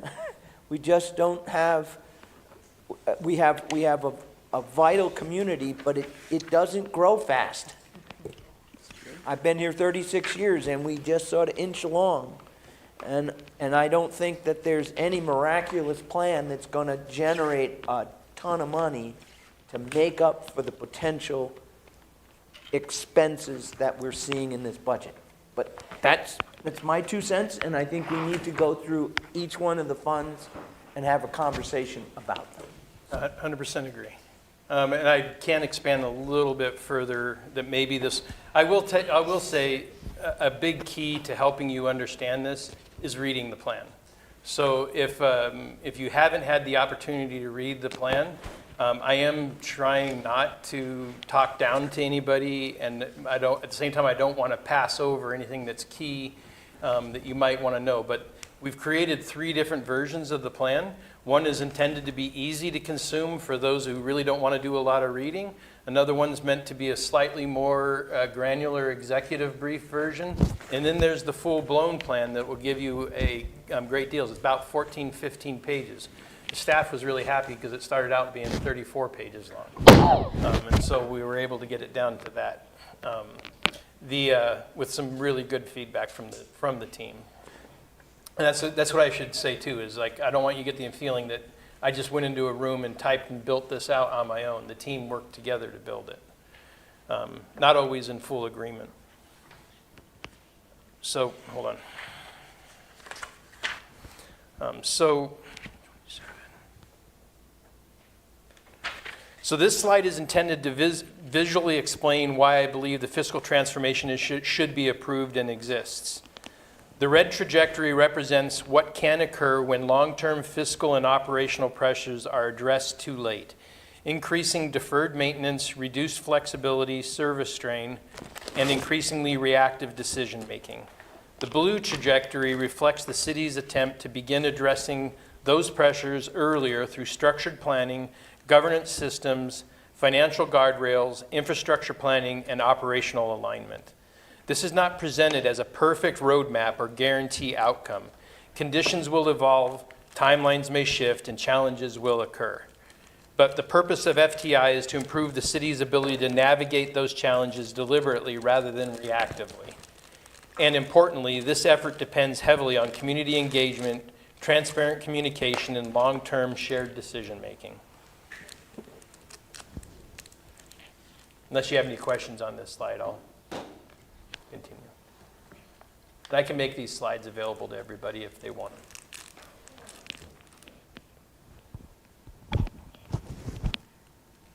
All right, so this slide connects the proposed budget recommendations into our one broader operational framework. The work is organized across 4 primary areas: fiscal stabilization, operational readiness, economic growth, and tax-based strategy, and governance modernization. These efforts are interconnected. Progress in one area often supports stability in another. Examples include economic development supporting long-term revenue growth, governance modernization improving decision-making visibility, and operational readiness and helping preserve service reliability over time.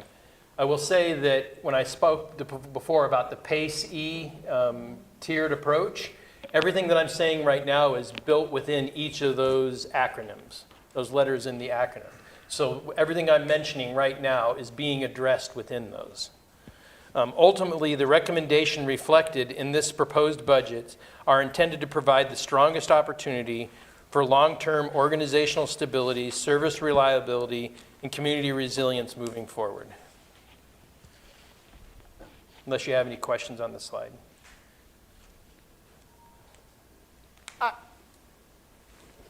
Okay. I don't have a question. Good. No, all due respect, John, I'm interested in the budget. Right, but And this is good stuff, and I think it's great stuff for the council. For me, I want to talk about what's in the budget. So I'm with you and I'm taking you there. Okay. What I can say is it's hard for you to understand the why behind what we did in the budget if you don't know why I did it the way I did it.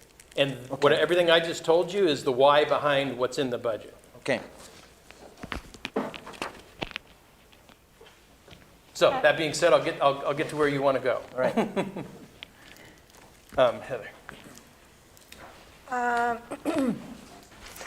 This is kind of just basically what we went over in my big summary at the very beginning. This is just a comparison of our resources, and this, take in consideration, this is all funds. So this is not only general fund, but this is also our enterprise funds. So this is a comparison of our resources, revenues that are coming in. As you can see, everything pretty much remains flat.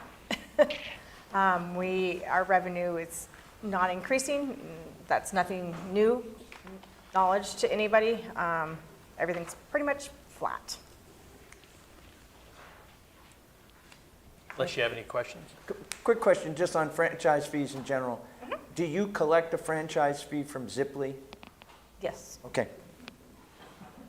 I didn't know. I know that we had done stuff for telephone, and that's going down, and we did stuff for cable, and that's going down. Ziply has sort of replaced both of those in some regard, so I wanted to make sure that we were at least getting something. We get Spectrum too. Okay. So other governments is down. Those are generally grants that we receive. So like that does, ARPA. that comes up and goes down, just depending on the grants that we apply for and that we actually are awarded. Because that's down a lot. Yep. In previous year, like last year, we had the OFSM, the fire marshal's grant that paid for the additional person. That ended this fiscal year, well, this coming fiscal year that we're budgeting. It was a 3-year grant. And the wildland fire truck? We are still receiving that one, which that was considerably smaller though than the other grant. Can we on this slide ask, I know we're in the midst of some labor negotiations, and has that sort of been reflected in this, or really that it's not? Okay, and so we need to take this with a grain of salt, that we could potentially see changes on that labor side, which would increase the budget. That is correct. We did a pretty significant increase in personnel. Okay. But and at I know the time that some of that discussion is privileged, and so this is not the place for that. But I think that is good, though, for this committee to be aware of. It's that not there are been things accounted not baked for. into this budget. No, because at the time this budget was built, we weren't anywhere close to where So that raises a question for me, if it's not baked in, as Corinne said, how will the city cover any amount above what's already budgeted? We'll have to pull from contingencies. Okay.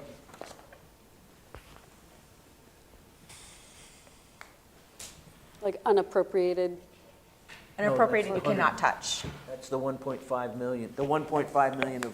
Well, it's actually 750,000. The other remaining 750,000 is reserved for future expenditures. That has to be done through a supplemental budget. The contingency can be done through a resolution. Okay. But effects on the labor side, we need to consider as arguably perpetual. These would be carried forward in future years without a reduction in personnel. Right. And so, you know, unlike some of these budget items, which are one-offs, you know, a single project or, you know, whatever, a sole infrastructure investment, on that left column, those are things that are sticky for future years and will increase because of. They will increase unless Yes. we have cuts. Yes. And not only increase at the same rate, it compounds. They escalate. That is correct. Yep. As a percentage of the budget, what is labor? About 75% of our budget. 75%. And this is the same thing, but this is strictly just the general fund. This is our resources. You can see our beginning balance has gone down. Property taxes are increasing a little as assessed values do increase as well. Everything else is pretty much flat. That's a pretty big bump in property taxes. I noticed that seems like we're building, there's more construction going on. It also includes the under levy. It includes what? Includes the under levy as well. Ah, okay.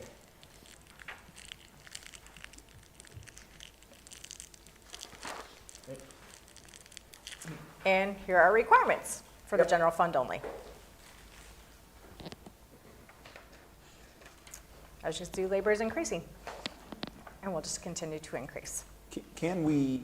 Would it be appropriate to give a worst-case scenario on the labor side? Of what we're going to see as an increase? I'm not sure. And I don't know if we can do that or not. It's difficult to sit in a room like this and have such a large question mark as it pertains to what 75% of the budget is going to do. I mean, we need to consider that. Let's just throw out a number. If labor increases 5%, 10%, 20%, the impact that has on these numbers is outsized and extraordinary because of the proportion of the budget that represents. And all three unions are in negotiation right now. They Yes. All of negotiate them, all of effectively them. everybody that the city We're hires. probably going to see somewhere in the vicinity of $800,000 increase in labor for this year. Okay. It's just good, I think, for this group to be aware of as we consider these numbers and some scenarios that would force draw upon contingency or further reduction of the general fund reserves. And when I did build this, or when we did build this budget personnel cost, we did try to do a little on the higher side, knowing that we were in negotiations and Okay. big unknown. There's some margin baked in. Correct. So Yes. just for clarification on my part, this is just the general fund? This slide here, yes, is Okay. strictly just the general fund. Right, so, because the enterprise stuff, any increases there get kind of covered by enterprise fees. Correct. So John, you're saying an additional $800,000 if contracts go Just in the general fund. just in the general fund?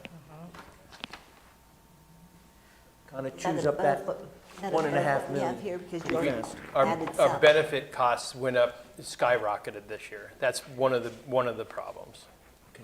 I think people all around here saw medical expenditures go up 20% in terms of premium costs. We're seeing 7, 10, and 13% increases depending on the choice of the collective bargaining units. Okay. minimum 7. No, it's not above of what we have here. You already have some of it in here. Correct. That's what I thought.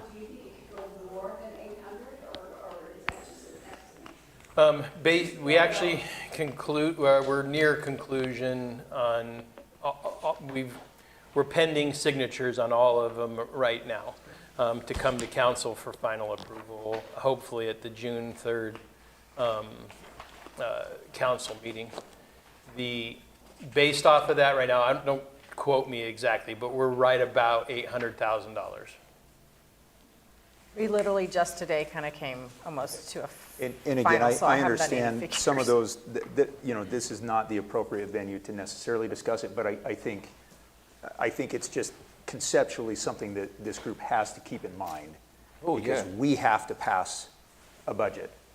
And we're probably doing this a little bit in backwards order, where it would be nice to have some things done before, so we need to have a margin in mind.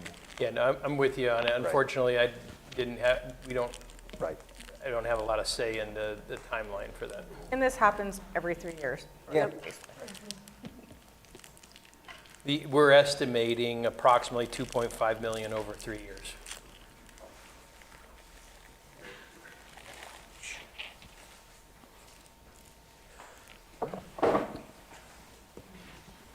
Excuse me. That was fast. I like that one. I'll hold my questions. I think I got ahead of myself here. All right, so throughout the budget process, I encourage department directors and leadership staff to speak candidly and professionally regarding concerns, differing perspectives, and operational impacts connected to the proposed budget. Just no different than where you have concerns. All of our directors had some of their own concerns as well. I didn't want them to feel as though they couldn't speak to them candidly when they come up. So they feel free to ask questions, and they will give you their honest opinion, whether it's the same as mine or not. I do not expect blind agreement within the organization, nor do I believe healthy organizations operate that way. Professional dialogue, respectful disagreement, and candid internal discussions are important parts of responsible governance and sound decision-making. I want the committee and public to understand these recommendations were developed through thoughtful discussions across the organization. That being said, we'll go into the different sections now. Kind of sound like a broken record, but as you can see, this is our general fund revenue. It remains pretty flat, actually kind of going down a little. Interest is one that is going down. We saw very high interest rates a couple years ago, and eventually they are starting to go down. Any questions for general fund revenue? I just kind of want to make a general statement. So I'm pulling this from the February 4th council meeting when we adopted the council's priorities from the retreat in January. And I just wanted to keep this in mind as we're looking at this budget. Our number one priority is long-term financial sustainability and infrastructure readiness. Number two, community health, safety, and well-being. 3, housing and workforce stability, both internal and external. 4, organizational capacity and leadership continuity. And 5, public trust, transparency, and institutional resilience. I really want to highlight the long-term financial sustainability as we are looking at this budget, and I don't feel like it's presented that we are going to meet that. Okay. Understood. I can say in response to that this plan, this budget, and the plan that we've developed is intended to get that. Unfortunately, I can't make it happen overnight. I need the plan to have opportunity to work. If the only answer to solve that problem is instantaneous, well, then the only chance I have right now is to cut a department. Well, what I see, looking at the budget, is that we're burning through our reserves to sustain. But to do that, we have, and we'll get into that, a lot of different pieces to the puzzle that are adding costs, when I feel like we should not be adding that much cost. And I know we'll get into those as we get into the budget, but I don't feel comfortable with that, with adding director positions, substantial IT costs, advertising costs across departments, and there's many others that we'll get into. Understood.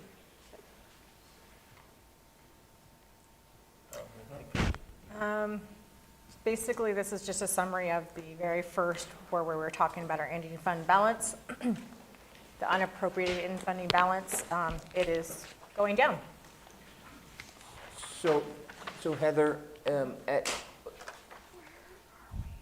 I'm going back to the contingency where it was 1.5 million.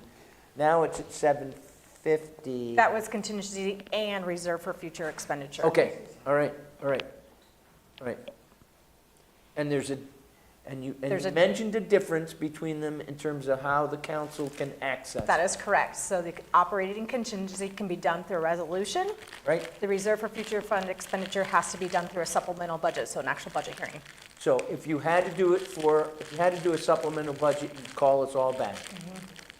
It'd be through a budget hearing. We'd have a special budget. Keep that in mind, folks. You want to meet twice? Just saying.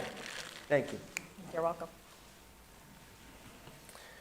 All right, so this slide reflects the proposed budget for the city council, manager, and personnel functions.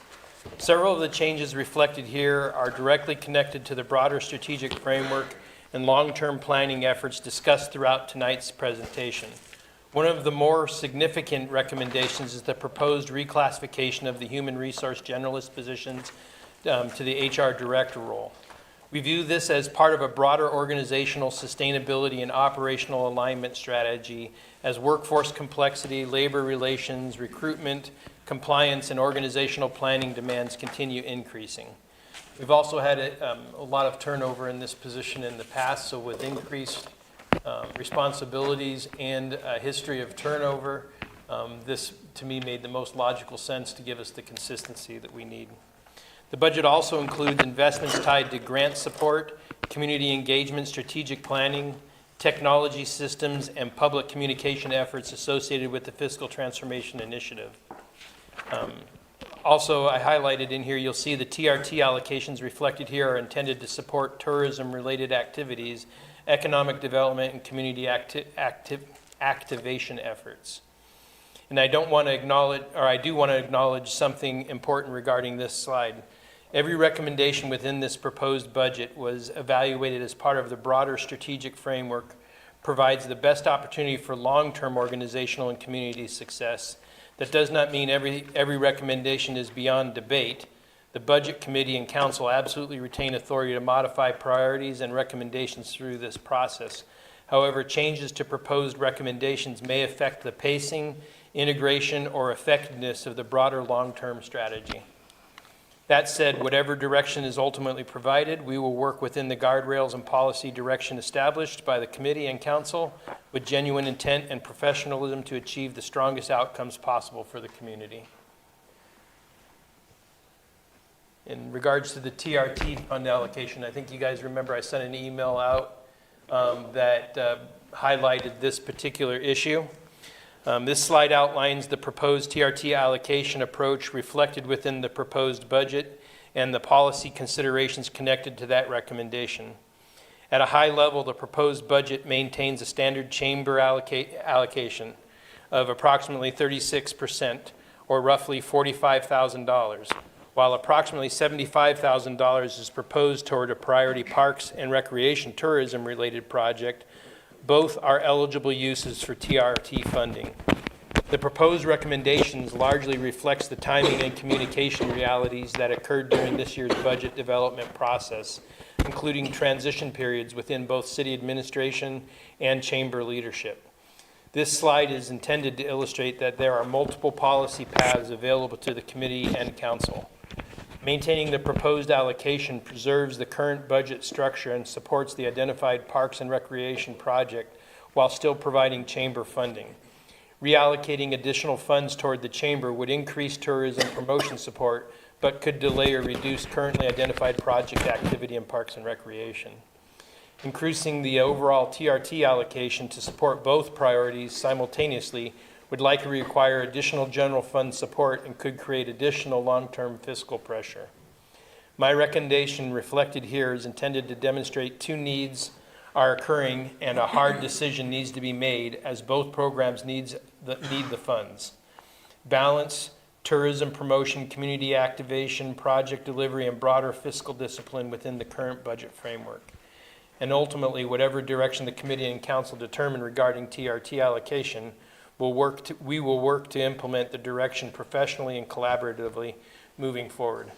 I would expect that we would hear quite a bit from the community if they are here tomorrow night in regards to this particular topic, specifically as a desire for this money to stay within Parks and Recreation.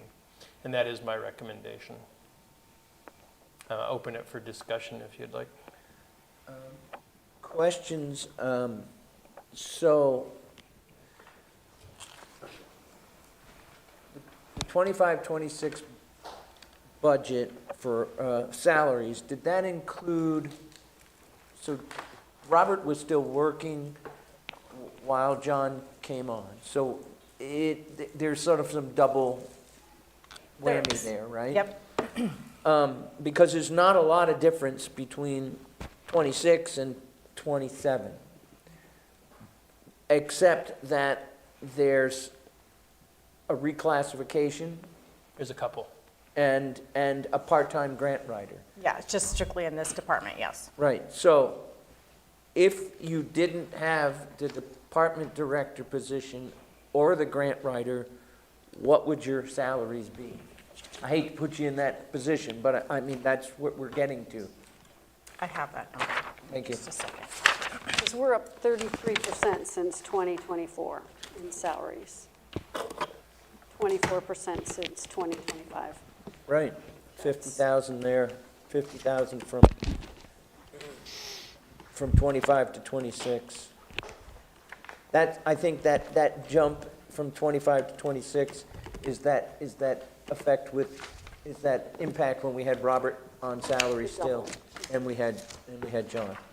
So the total personnel cost, because I did it as a total, would go from the $756,624 down to $675,775. $75,000. In council budget? This City is, manager? this is council, city manager, Oh, I and see the personnel. You said total. total. You're- Say that again, you're Heather, not- how much would okay. we? So basically, you would save $80,000, almost $81,000, if we did not do the reclassification and did not add the grant writer position. Okay, And we do, the FTE is 11.6. That is correct. Yeah, in the budget message, it said 4.6. Because this is including council. yeah. So you add 7 council members, and it's Okay. 11.6. Which, yeah, the salaries. We discussed it one time, instead of a half-time grant writer, to do it on whatever grant they get a percentage of. So A Oh, contract. you're talking about Contract, for us to receive money back for the position itself? You're talking about administrative costs to cover the cost of the grant writer? Right, and contract with them, yeah. There are, I can't speculate right at the moment as to what we will get. We can't guarantee that every grant will give us the opportunity to recover the funds to help cover that. There is potential that we will be able to, but until we're putting in for them and we see them, I can't speculate as to what we will or will not get. Is this grant writer going to be, or proposed grant writer going to be benefited? We actually have programmed for it. I'm sorry, you want to speak? That's okay. So we chose to go the employee route versus the independent contractor. Is that what you're kind of That's what I thinking? was on that contract. We chose to go that route because when you go through an independent contractor, you lose actually a lot of control or authority over what they do, because there's some strict rules and regulations per IRS, whether they're considered an employee or independent contractor. So we decided to go to the employee route and give them half time, and yes, they would be benefited. But they would only receive half the benefit that a full-time employee would receive. Where we had the desire for a full-time employee, we elected that to get the balance between those options that you're talking about. That was we felt the most responsible thing we could do, even though we have appetite for more.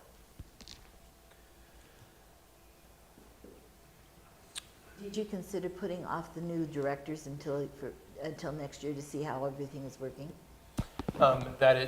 We did consider that. Obviously, my decision was different than that.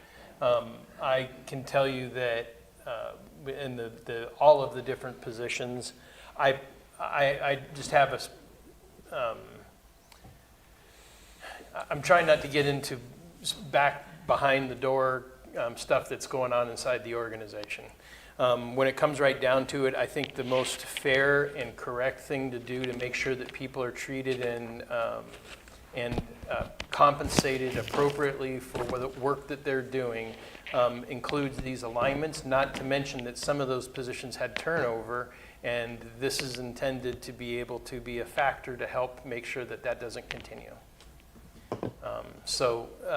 But some of those positions are also enterprise positions, so it doesn't have the same effect. When we're talking about just the general fund positions, the general fund positions have had turnover, and this is intended to help keep that from continuing to happen, as well as the level of responsibilities have been increased for positions. Therefore, in order to appropriately compensate, and a lot of this is also detailed in the questions that were sent in to us in the memorandums that have sent out to you guys as well. The bottom line is I believe that, again, going back to FTI, this is an investment. You got to spend money to make money, and I'm working on getting us to where we can do that. And I want you guys to know that I didn't make these decisions arbitrarily or lightly. I believe I lost a lot of sleep trying to make these decisions for the best interest of the community and for the city. I believe wholeheartedly that I am making the right decisions and that you will see benefits from it, but I'll own it if we don't. What I can tell you is the plan, the PAYC plan, guarantees us we're going to arrive right where you want to be. The question is how fast we get there. And the plan details what we will do to make sure that this doesn't get us in too bad of a place before we start reaping the benefit that we're looking for. So I have a procedural question, and I'm not sure who can answer this, but if the Budget Committee desires changes, should we take each change as a vote, or do we take all the changes in one vote? And that, I think you'd have to do it by one, because you might not agree with all of them. right, okay, and I'm just asking that. So if That's we, how I would feel. right, if we come to a certain point in the budget, we say, you know, Right. there's agreement or there's concern about something and we want to take action, we should take, it should be a formal motion and a second and a vote. Yeah, because if you group them all together, then. Right, Yeah. it gets cumbersome. But the budget has to be passed as a single vote, correct? Yes, but the budget has to be passed, but it could be changed as we, Make It would amendments be an as we as go. amended, Yeah. but it would, at the end, you would have to come up with a single vote for passing the budget Right. as amended to whatever that is. right, And so, including all the individual things. I have a question, John, about the computer system maintenance. 2.5% increase? That's, And that's not, and it's really interesting because that's not necessarily the amount in every fund, but it's pretty consistent.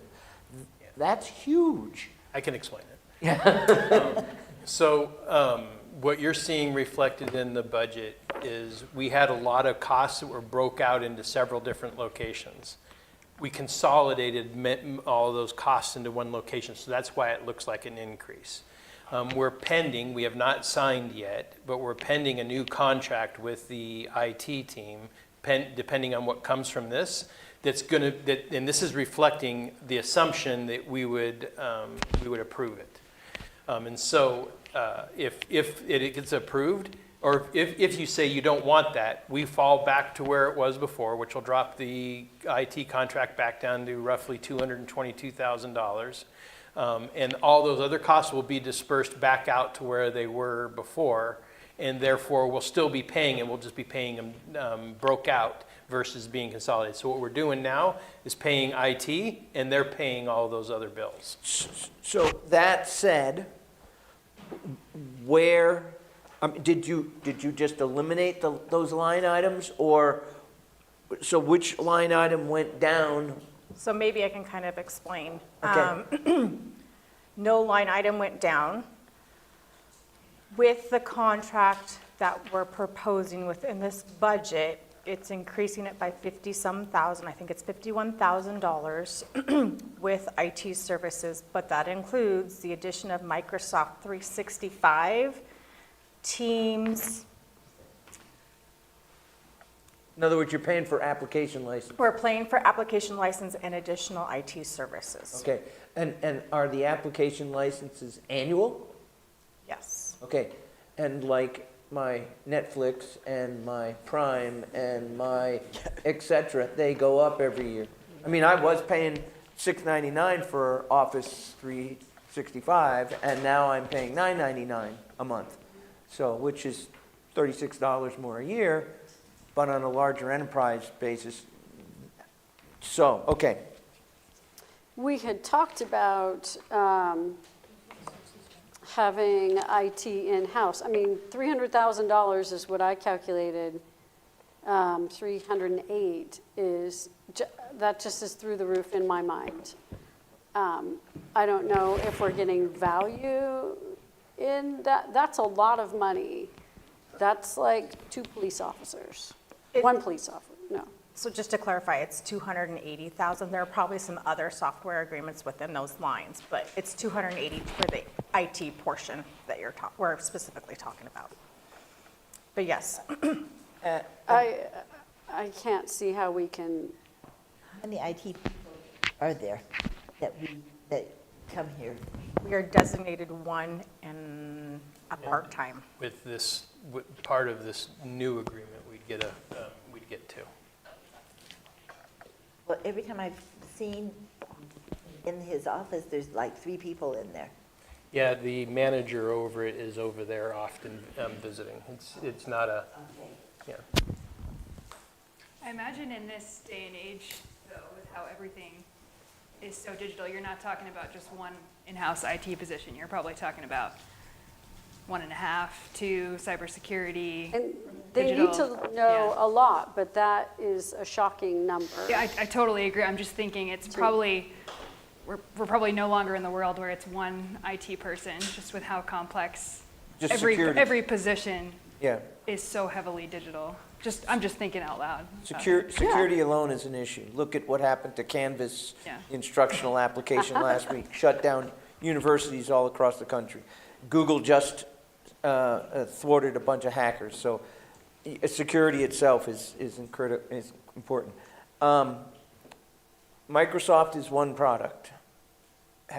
Is there any consideration to perhaps going with Google as Gmail? I look at Heather's face. I mean, you can. We did some significant work with the IT team, and they gave us multiple different options to look at. And there are various different problem sets within the election of any one particular way. There were cheaper ones. Right. But the problems associated with the cheaper ones were significantly more than it would have been. So to a level, it's also convenience. Yeah. But what I can also say is the amount of time we would have been working to try and work around the problems on the other ones, we would have been wasting a lot of employee time. I can tell you there was when we brought them in and made them brief us, and we filleted them because of the cost. We weren't happy about it. Okay. But what I can say is IT is just expensive, and as much as we don't like it, there's not a lot of ways to get around it. Okay. Have we looked at other providers? Yes, that's what I think I just answered. I can give you the cost estimate that they gave us for the Microsoft. What's currently being used? You have $26,000. licenses for that. You currently have licenses for Microsoft. And they're expiring. They're expiring. And Microsoft it has a mechanism that forces you to go to the next higher expensive. So it's not a matter of want, it's a matter of have to. Yeah. Did IT go out to bid like we do other things? In the original contract, it is, we're not, we're just having the opportunity right now to renegotiate the contract that was originally, and this offered an opportunity for us to consolidate some costs into one area. I'll offer from my perspective, because of the reasons stated, cybersecurity and other things are such a risk right now to an enterprise like this, that I would rather see us make appropriate investments in companies that are likely to be secure. And those dollars are going to come somewhere. Yeah. So you're either taking them as risk if you go and use some low budget, thing, where I think there's some confidence in the level of security and services that Microsoft is going to offer, albeit we're paying for it. So We might be a small community, but that makes us perhaps more vulnerable to some of the security issues. And the last thing I would hate to see is for our financial system to be hacked, and we're subject to ransomware, which costs us way more than just the additional stuff. I agree. I think that's a big concern. I just think the price tag is high, and I don't know that, at least what I've seen, the service that we get from them is up to par. And that might take a survey from all the staff. I'm just one little person. Yeah. For what it's worth, and I realize take my experience for what it's worth. You don't have to buy into it if you don't want to, but I've worked all over the place, and this complaint is the same complaint everywhere. Even in the places where you have a lot more people vying for the contract. It's not, I'm not asking you to like it, I'm just asking you to know that it's not for lack of a team not doing their due diligence.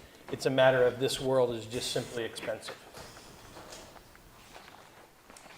I personally go with Microsoft over Google. Thank you. And I would say, I have to add to it too, though, that we're always going to have frustrations with whoever's giving us service. I would argue that our IT contractor is amazing. And they're doing a good job, and they don't get a whole lot of appreciation for how hard they are actually working for us.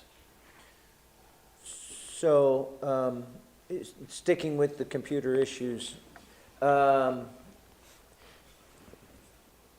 increase for ClearPoint program, the app, Civic Plus, these are all applications. How much of that 41,000 is tied up in those apps? Do we know? Can you break that out? I can't. And what is ClearPoint? I get the other stuff, but I don't understand. Oh, ClearPoint. Okay, this actually is connected to the fiscal transformation initiative. Remember before I talked to you about the Community Service Readiness Index? That's the platform that we're building that on. Okay. It's 23,000, just under 20. And will those, so you're in the development stage of that, will those costs go away once the platform, the application's developed, or is that ongoing? It'll be an ongoing cost. Okay. As One long of as we, them has a 3-year contract. yeah, it's got a that's 3-year signed. contract, but it's a, it's a cost per year. Okay. And we can extend it. I'm sure that when we get to that window, there'll probably be some potential that they'll try to increase the cost. But what I can say is that the tool, if you give me the opportunity to show you what it'll do for us, it will, I believe, if it's implemented correctly, it's going to help make the fiscal transformation initiative that much more effective. Okay.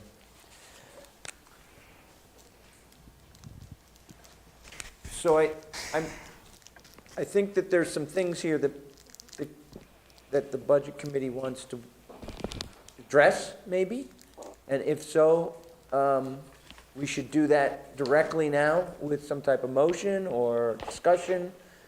If not, I'm going to ask if there's any other questions, and we can move on to the next fund. But are we ready to do, is there something, Marianne, you look?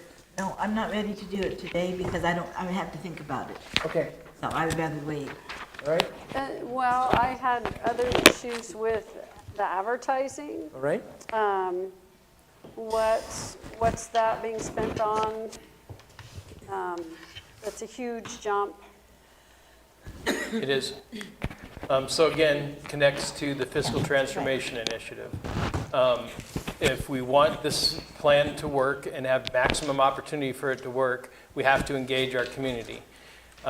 We stand after we're done here and look at how many people have logged on to watch this particular event. Probably a small number of people, considering the 13,000 people that live here. Right. What I can say is the vast majority of people are engaged over social media. So the money that I'm wanting to spend is intended to help us in all of these different platforms get after getting to people where they are, because I have some people in the staff that are willing to be able to make time out of their schedules to help us do this, but we've only got so much bandwidth, and we have to leverage technology to get there. And the only way we can do that is by paying people like Brent Clapp Industries and AdDad and local marketing to help us produce and connect with people in the way that we need to connect with them. Can we do it for less or on a reduced scale? I'm just looking at the overall budget, and this is really worrisome. We can, but you get what you pay for. So at the end of the day, I can do it. Anything we decide not to do, I will support, but I'm telling you, I put it in there. I put my own money into what we did for these first few months. The city paid for some of it, but I put some of my own to it so I could see a proof of concept of whether or not it was worth continuing to do. I put it into the budget because I believe it's worth doing so that we can get the fruits that we're wanting to gain from this overall effort. So take away any one leg, you threaten the ability for it to succeed. I believe that what you're doing is great with that because I hear it constantly from people that they're starting to know you. I have to admit, in the past, they didn't know the city manager. Now they do. I think it's very important to give you the message that I would support that one. And I would contend if we reach the point, I hope that we don't, but if we reach the point where we have to engage the public and ask them to do a special district, this is the difference between success and failure. Because the intent is to make sure that they trust us, and I got to get to where they are. I don't want to spend the money on it, but I don't know another way to get to them. I think, I hear what Corinne's saying and some alarm over just seeing as a percentage increase what that is. But I also think there's 13,000 odd citizens here. This is less than $1 per person that we're proposing spending in a year's time in order to reach people about city initiatives and things. And so on a per person basis, that sounds somewhat reasonable. I think to Corinne's point, though, I think, you know, we would hope that, especially as information has to be omni-channel now, that we would utilize as much as possible those services that are cost-free to us. That does go across, it's more than that, because it's, that advertising is in every budget. So, yeah, so what is? I don't have my numbers where I added them all up. But if we want the community to know what we're doing, we have to tell the story. They have to be out there. But do we need to spend that much? Can we engage them this much instead of this much? Well, I think right now we need to do this because it's important. So let's. Because we're looking at cutting police officers, and, I mean, I would ask you not to in that background. confuse this line with other lines. The other departments that have it in theirs is for different reasons than the reasons I have it. And the other ones have them there for the reasons they've historically had them. I like the educational approach. I think it's aspirational, and I would like to see if we do move forward with this in the budget, it would be nice to see proof of concept in future years of how we're tracking that engagement. Are we actually reaching more people? Do they have higher levels of education about city initiatives? Because I want to believe that this works, but I'm a little, I guess, hesitant to believe it, and it would be nice to know that these things will be tracked if this much investment is going in.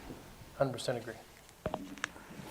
John, do you foresee this budget increasing very much over the next few years, decreasing, staying the same, as far as advertising is concerned? I would say, to a degree, I definitely don't see it increasing. The only reason why I would see us probably wanting to increase it in future years would be as if we're seeing a lot of success from it, and then we decide that, hey, we need to do more of it.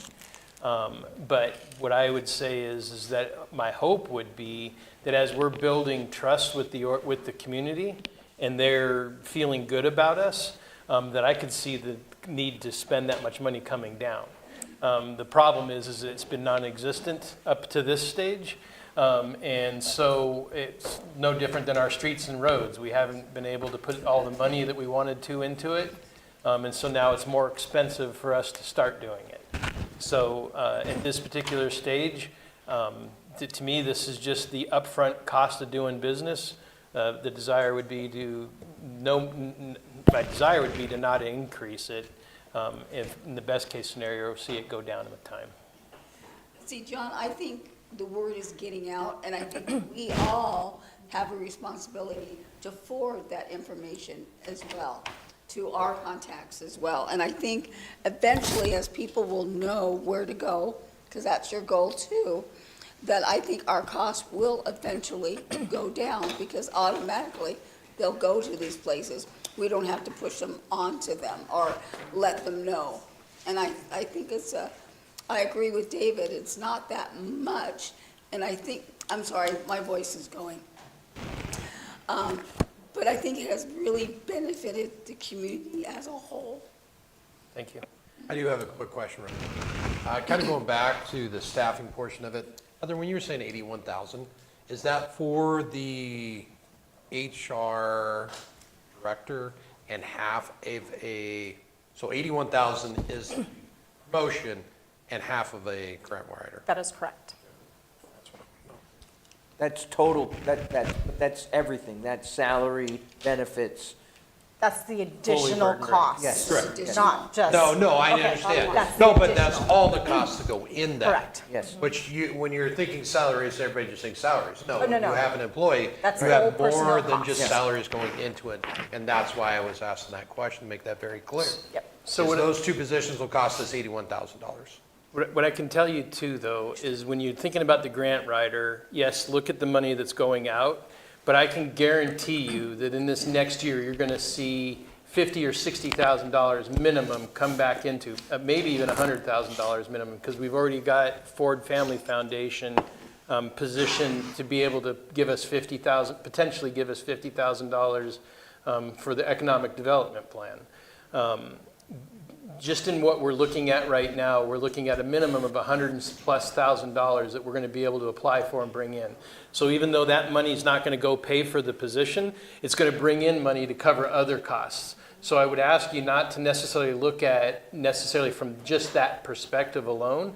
I would ask you to recognize that a part-time position is likely going to bring us in hundreds of thousands of dollars that will offset other costs in other areas in our organization. But I got to get it started in order to be able to make that start to happen. Is this going to be an in-house position, or is this remote? In-house, yes. Part-time. I've pushed for a grant writer for the city for years. And this is one position that I think pays for itself. And arguably many times over, and anyone who's ever been involved in grant writing knows that there are people who excel at grant writing and there are people who are okay at it. And the difference in the distribution of those grants between those that excel and those that are okay is enormous. And so we have in the past relied upon each of our directors to write grants. And I've had personal conversations with many of them, and they would not categorize themselves as excelling in that space. And so I think, you know, this is an important source of potential revenue for the city in a way that we stretch our dollars further. I would be strongly in favor of retaining that grant position, and I think with the idea that we want to see what they do. Right? This is a measurable ROI for us because we know what monies we've averaged in grant intakes in the past, and we can be looking for changes. And if the time comes that we say, well, we haven't received a return on that investment, but I've argued for many years that this is a position that the city probably comes out well ahead on. I agree, but a year from now, I'd like to see an Right. ROI. Right, exactly. Yeah. But, all right, But, let me add to that, though. Like, I'm just hiring the position in Yeah. July. And so I don't get to decide when these grants become available. We will pursue them, but if you constrain me to say that I have to give you an instantaneous ROI, I would argue that's unreasonable. What I will say is I'll give you continuous updates and show you the work we're doing to pursue grants and do the best that I can to realize it as fast as I possibly can. But these things are going to take time. And so to make a statement such as, I better have a return of investment within a year, I can't promise that. But I can tell you I'm going to pursue it aggressively, and I'll make sure that you know that we're doing that. but we can know where things are in process, too. Yeah, absolutely, 100%. I guarantee you. I understand, grants are slow. Yep. They are. I'm all But- for going after grants. Yeah. I question hiring somebody versus a contract. To your point, grant writing, grants are inherently long. And I'm concerned that, do we not hire the right person? I mean, there is a big difference between excellent and a mediocre grant writer. I don't know if we're gonna get an excellent one.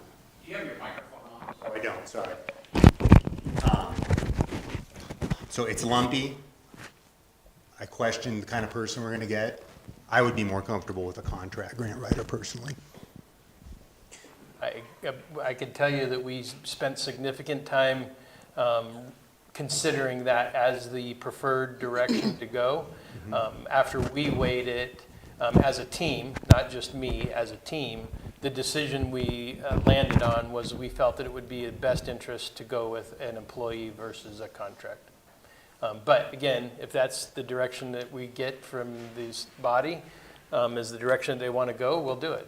I'm positive that we can get access to some. Have we used a contract grant writer before? Do we have experience with that? Actually, in order for the grants that we have in right now, we actually we used a contract grant writer to get the ones that we have currently. And from what I understand, if you win a grant, sometimes you can pay for that person. Sometimes, yes. Sometimes. But we're not currently paying for any, no. If it's a contract person, does that change that qualification? If it's a no, but it would be the same circumstance, meaning whoever, it doesn't matter who's putting in for it, you can build it into your submission if it allows for it within the submission to recover those costs. We can recover that cost, whether it's But contract the or in-house. Ones most recently that we put in for did not allow for that. Got it. I think primary concern I have about grant writing, and I'm sure you're aware that they are time limited, sometimes very time limited. So just something to keep in mind. We'll see. I will say, for your, if this helps ease the decision-making that we did too, all of the positions, or I shouldn't say all, this particular position, we're hiring it as a limited duration position. So the intent is for them to come in the door knowing that if you want a job that's going to end up becoming permanent, you're going to have to prove that you have value. So that's going to be very well known for the position if we decide to continue to go forward with a in-house hire versus a contract. I do hesitate. I don't know what the quality and the availability of a part-time grant writer here in the Grand is.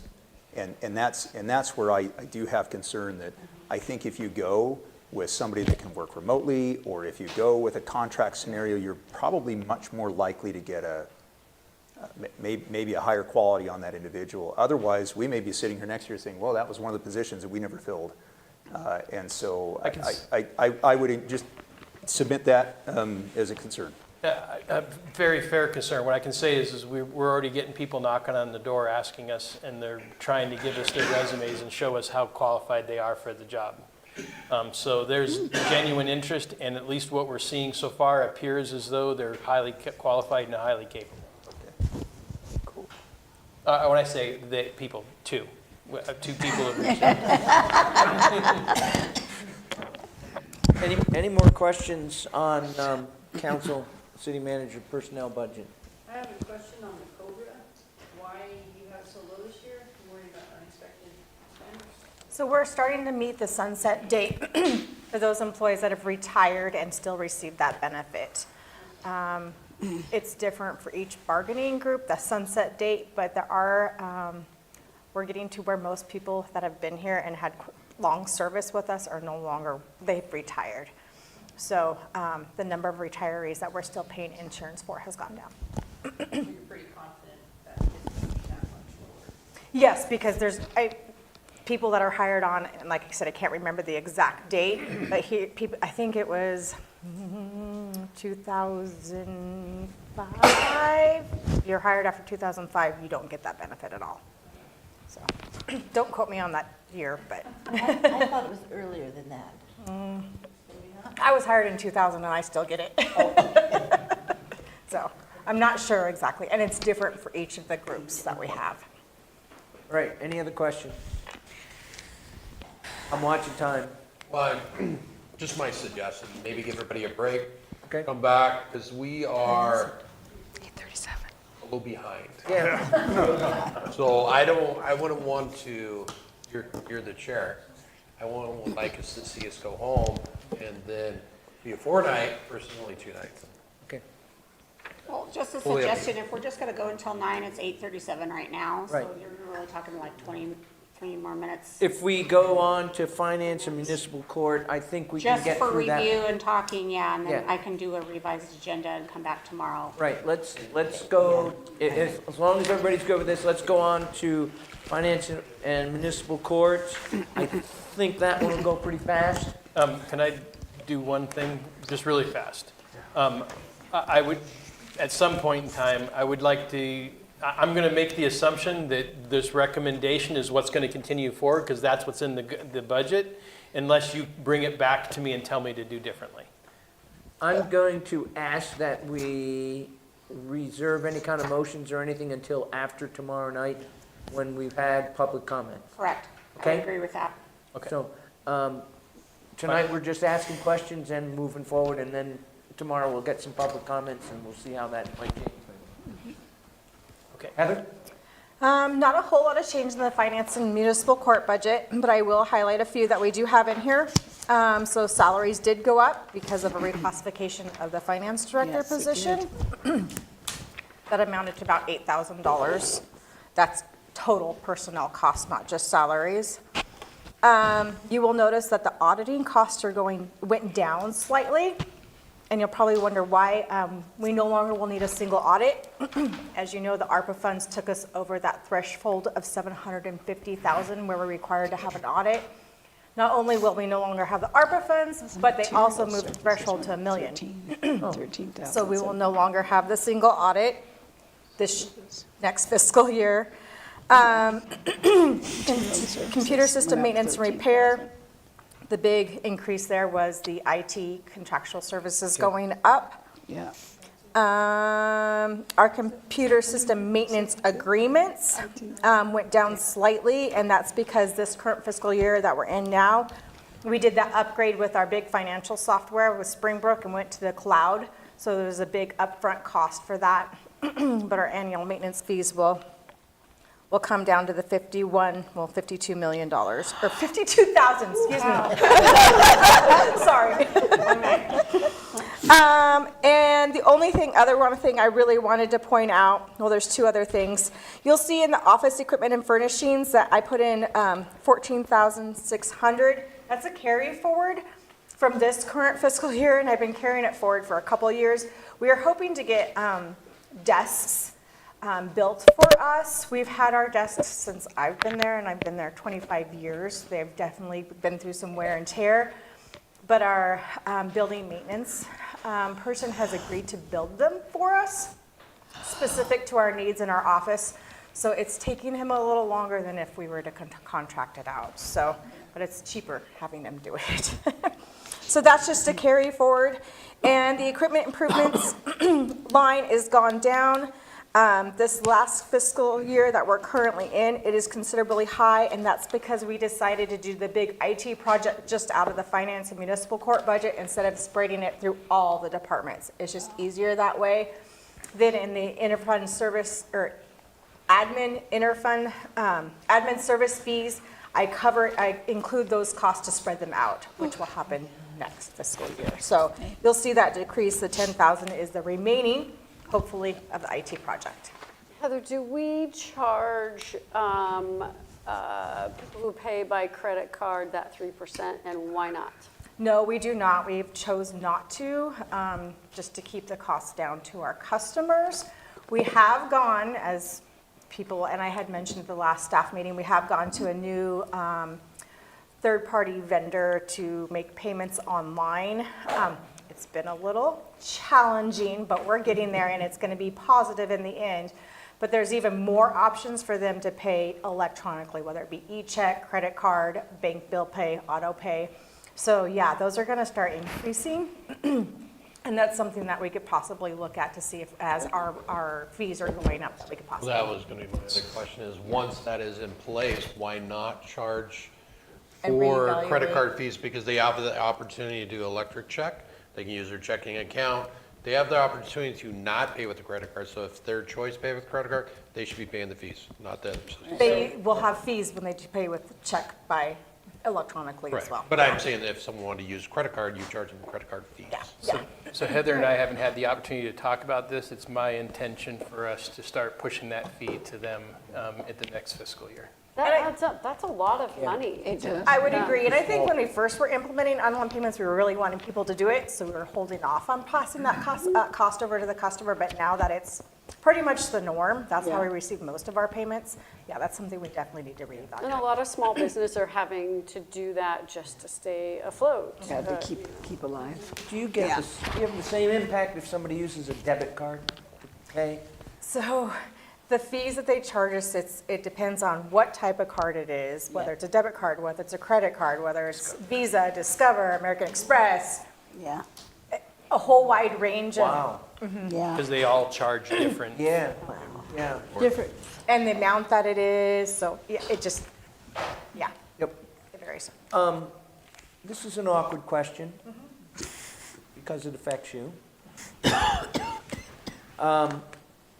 How much is moving your position to a director, how much does that change the overall personnel costs? $8,000. $8,000.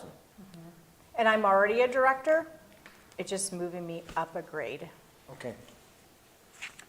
And there's to match the level of the Okay. police chief fire chief and public works director.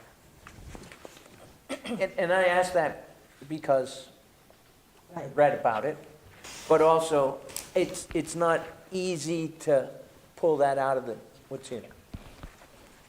And I did not ask for that, I was a John's. She did not. I would prefer not to speak publicly about my logic, but And I would ask you not to talk about personnel issues publicly, because that's not appropriate.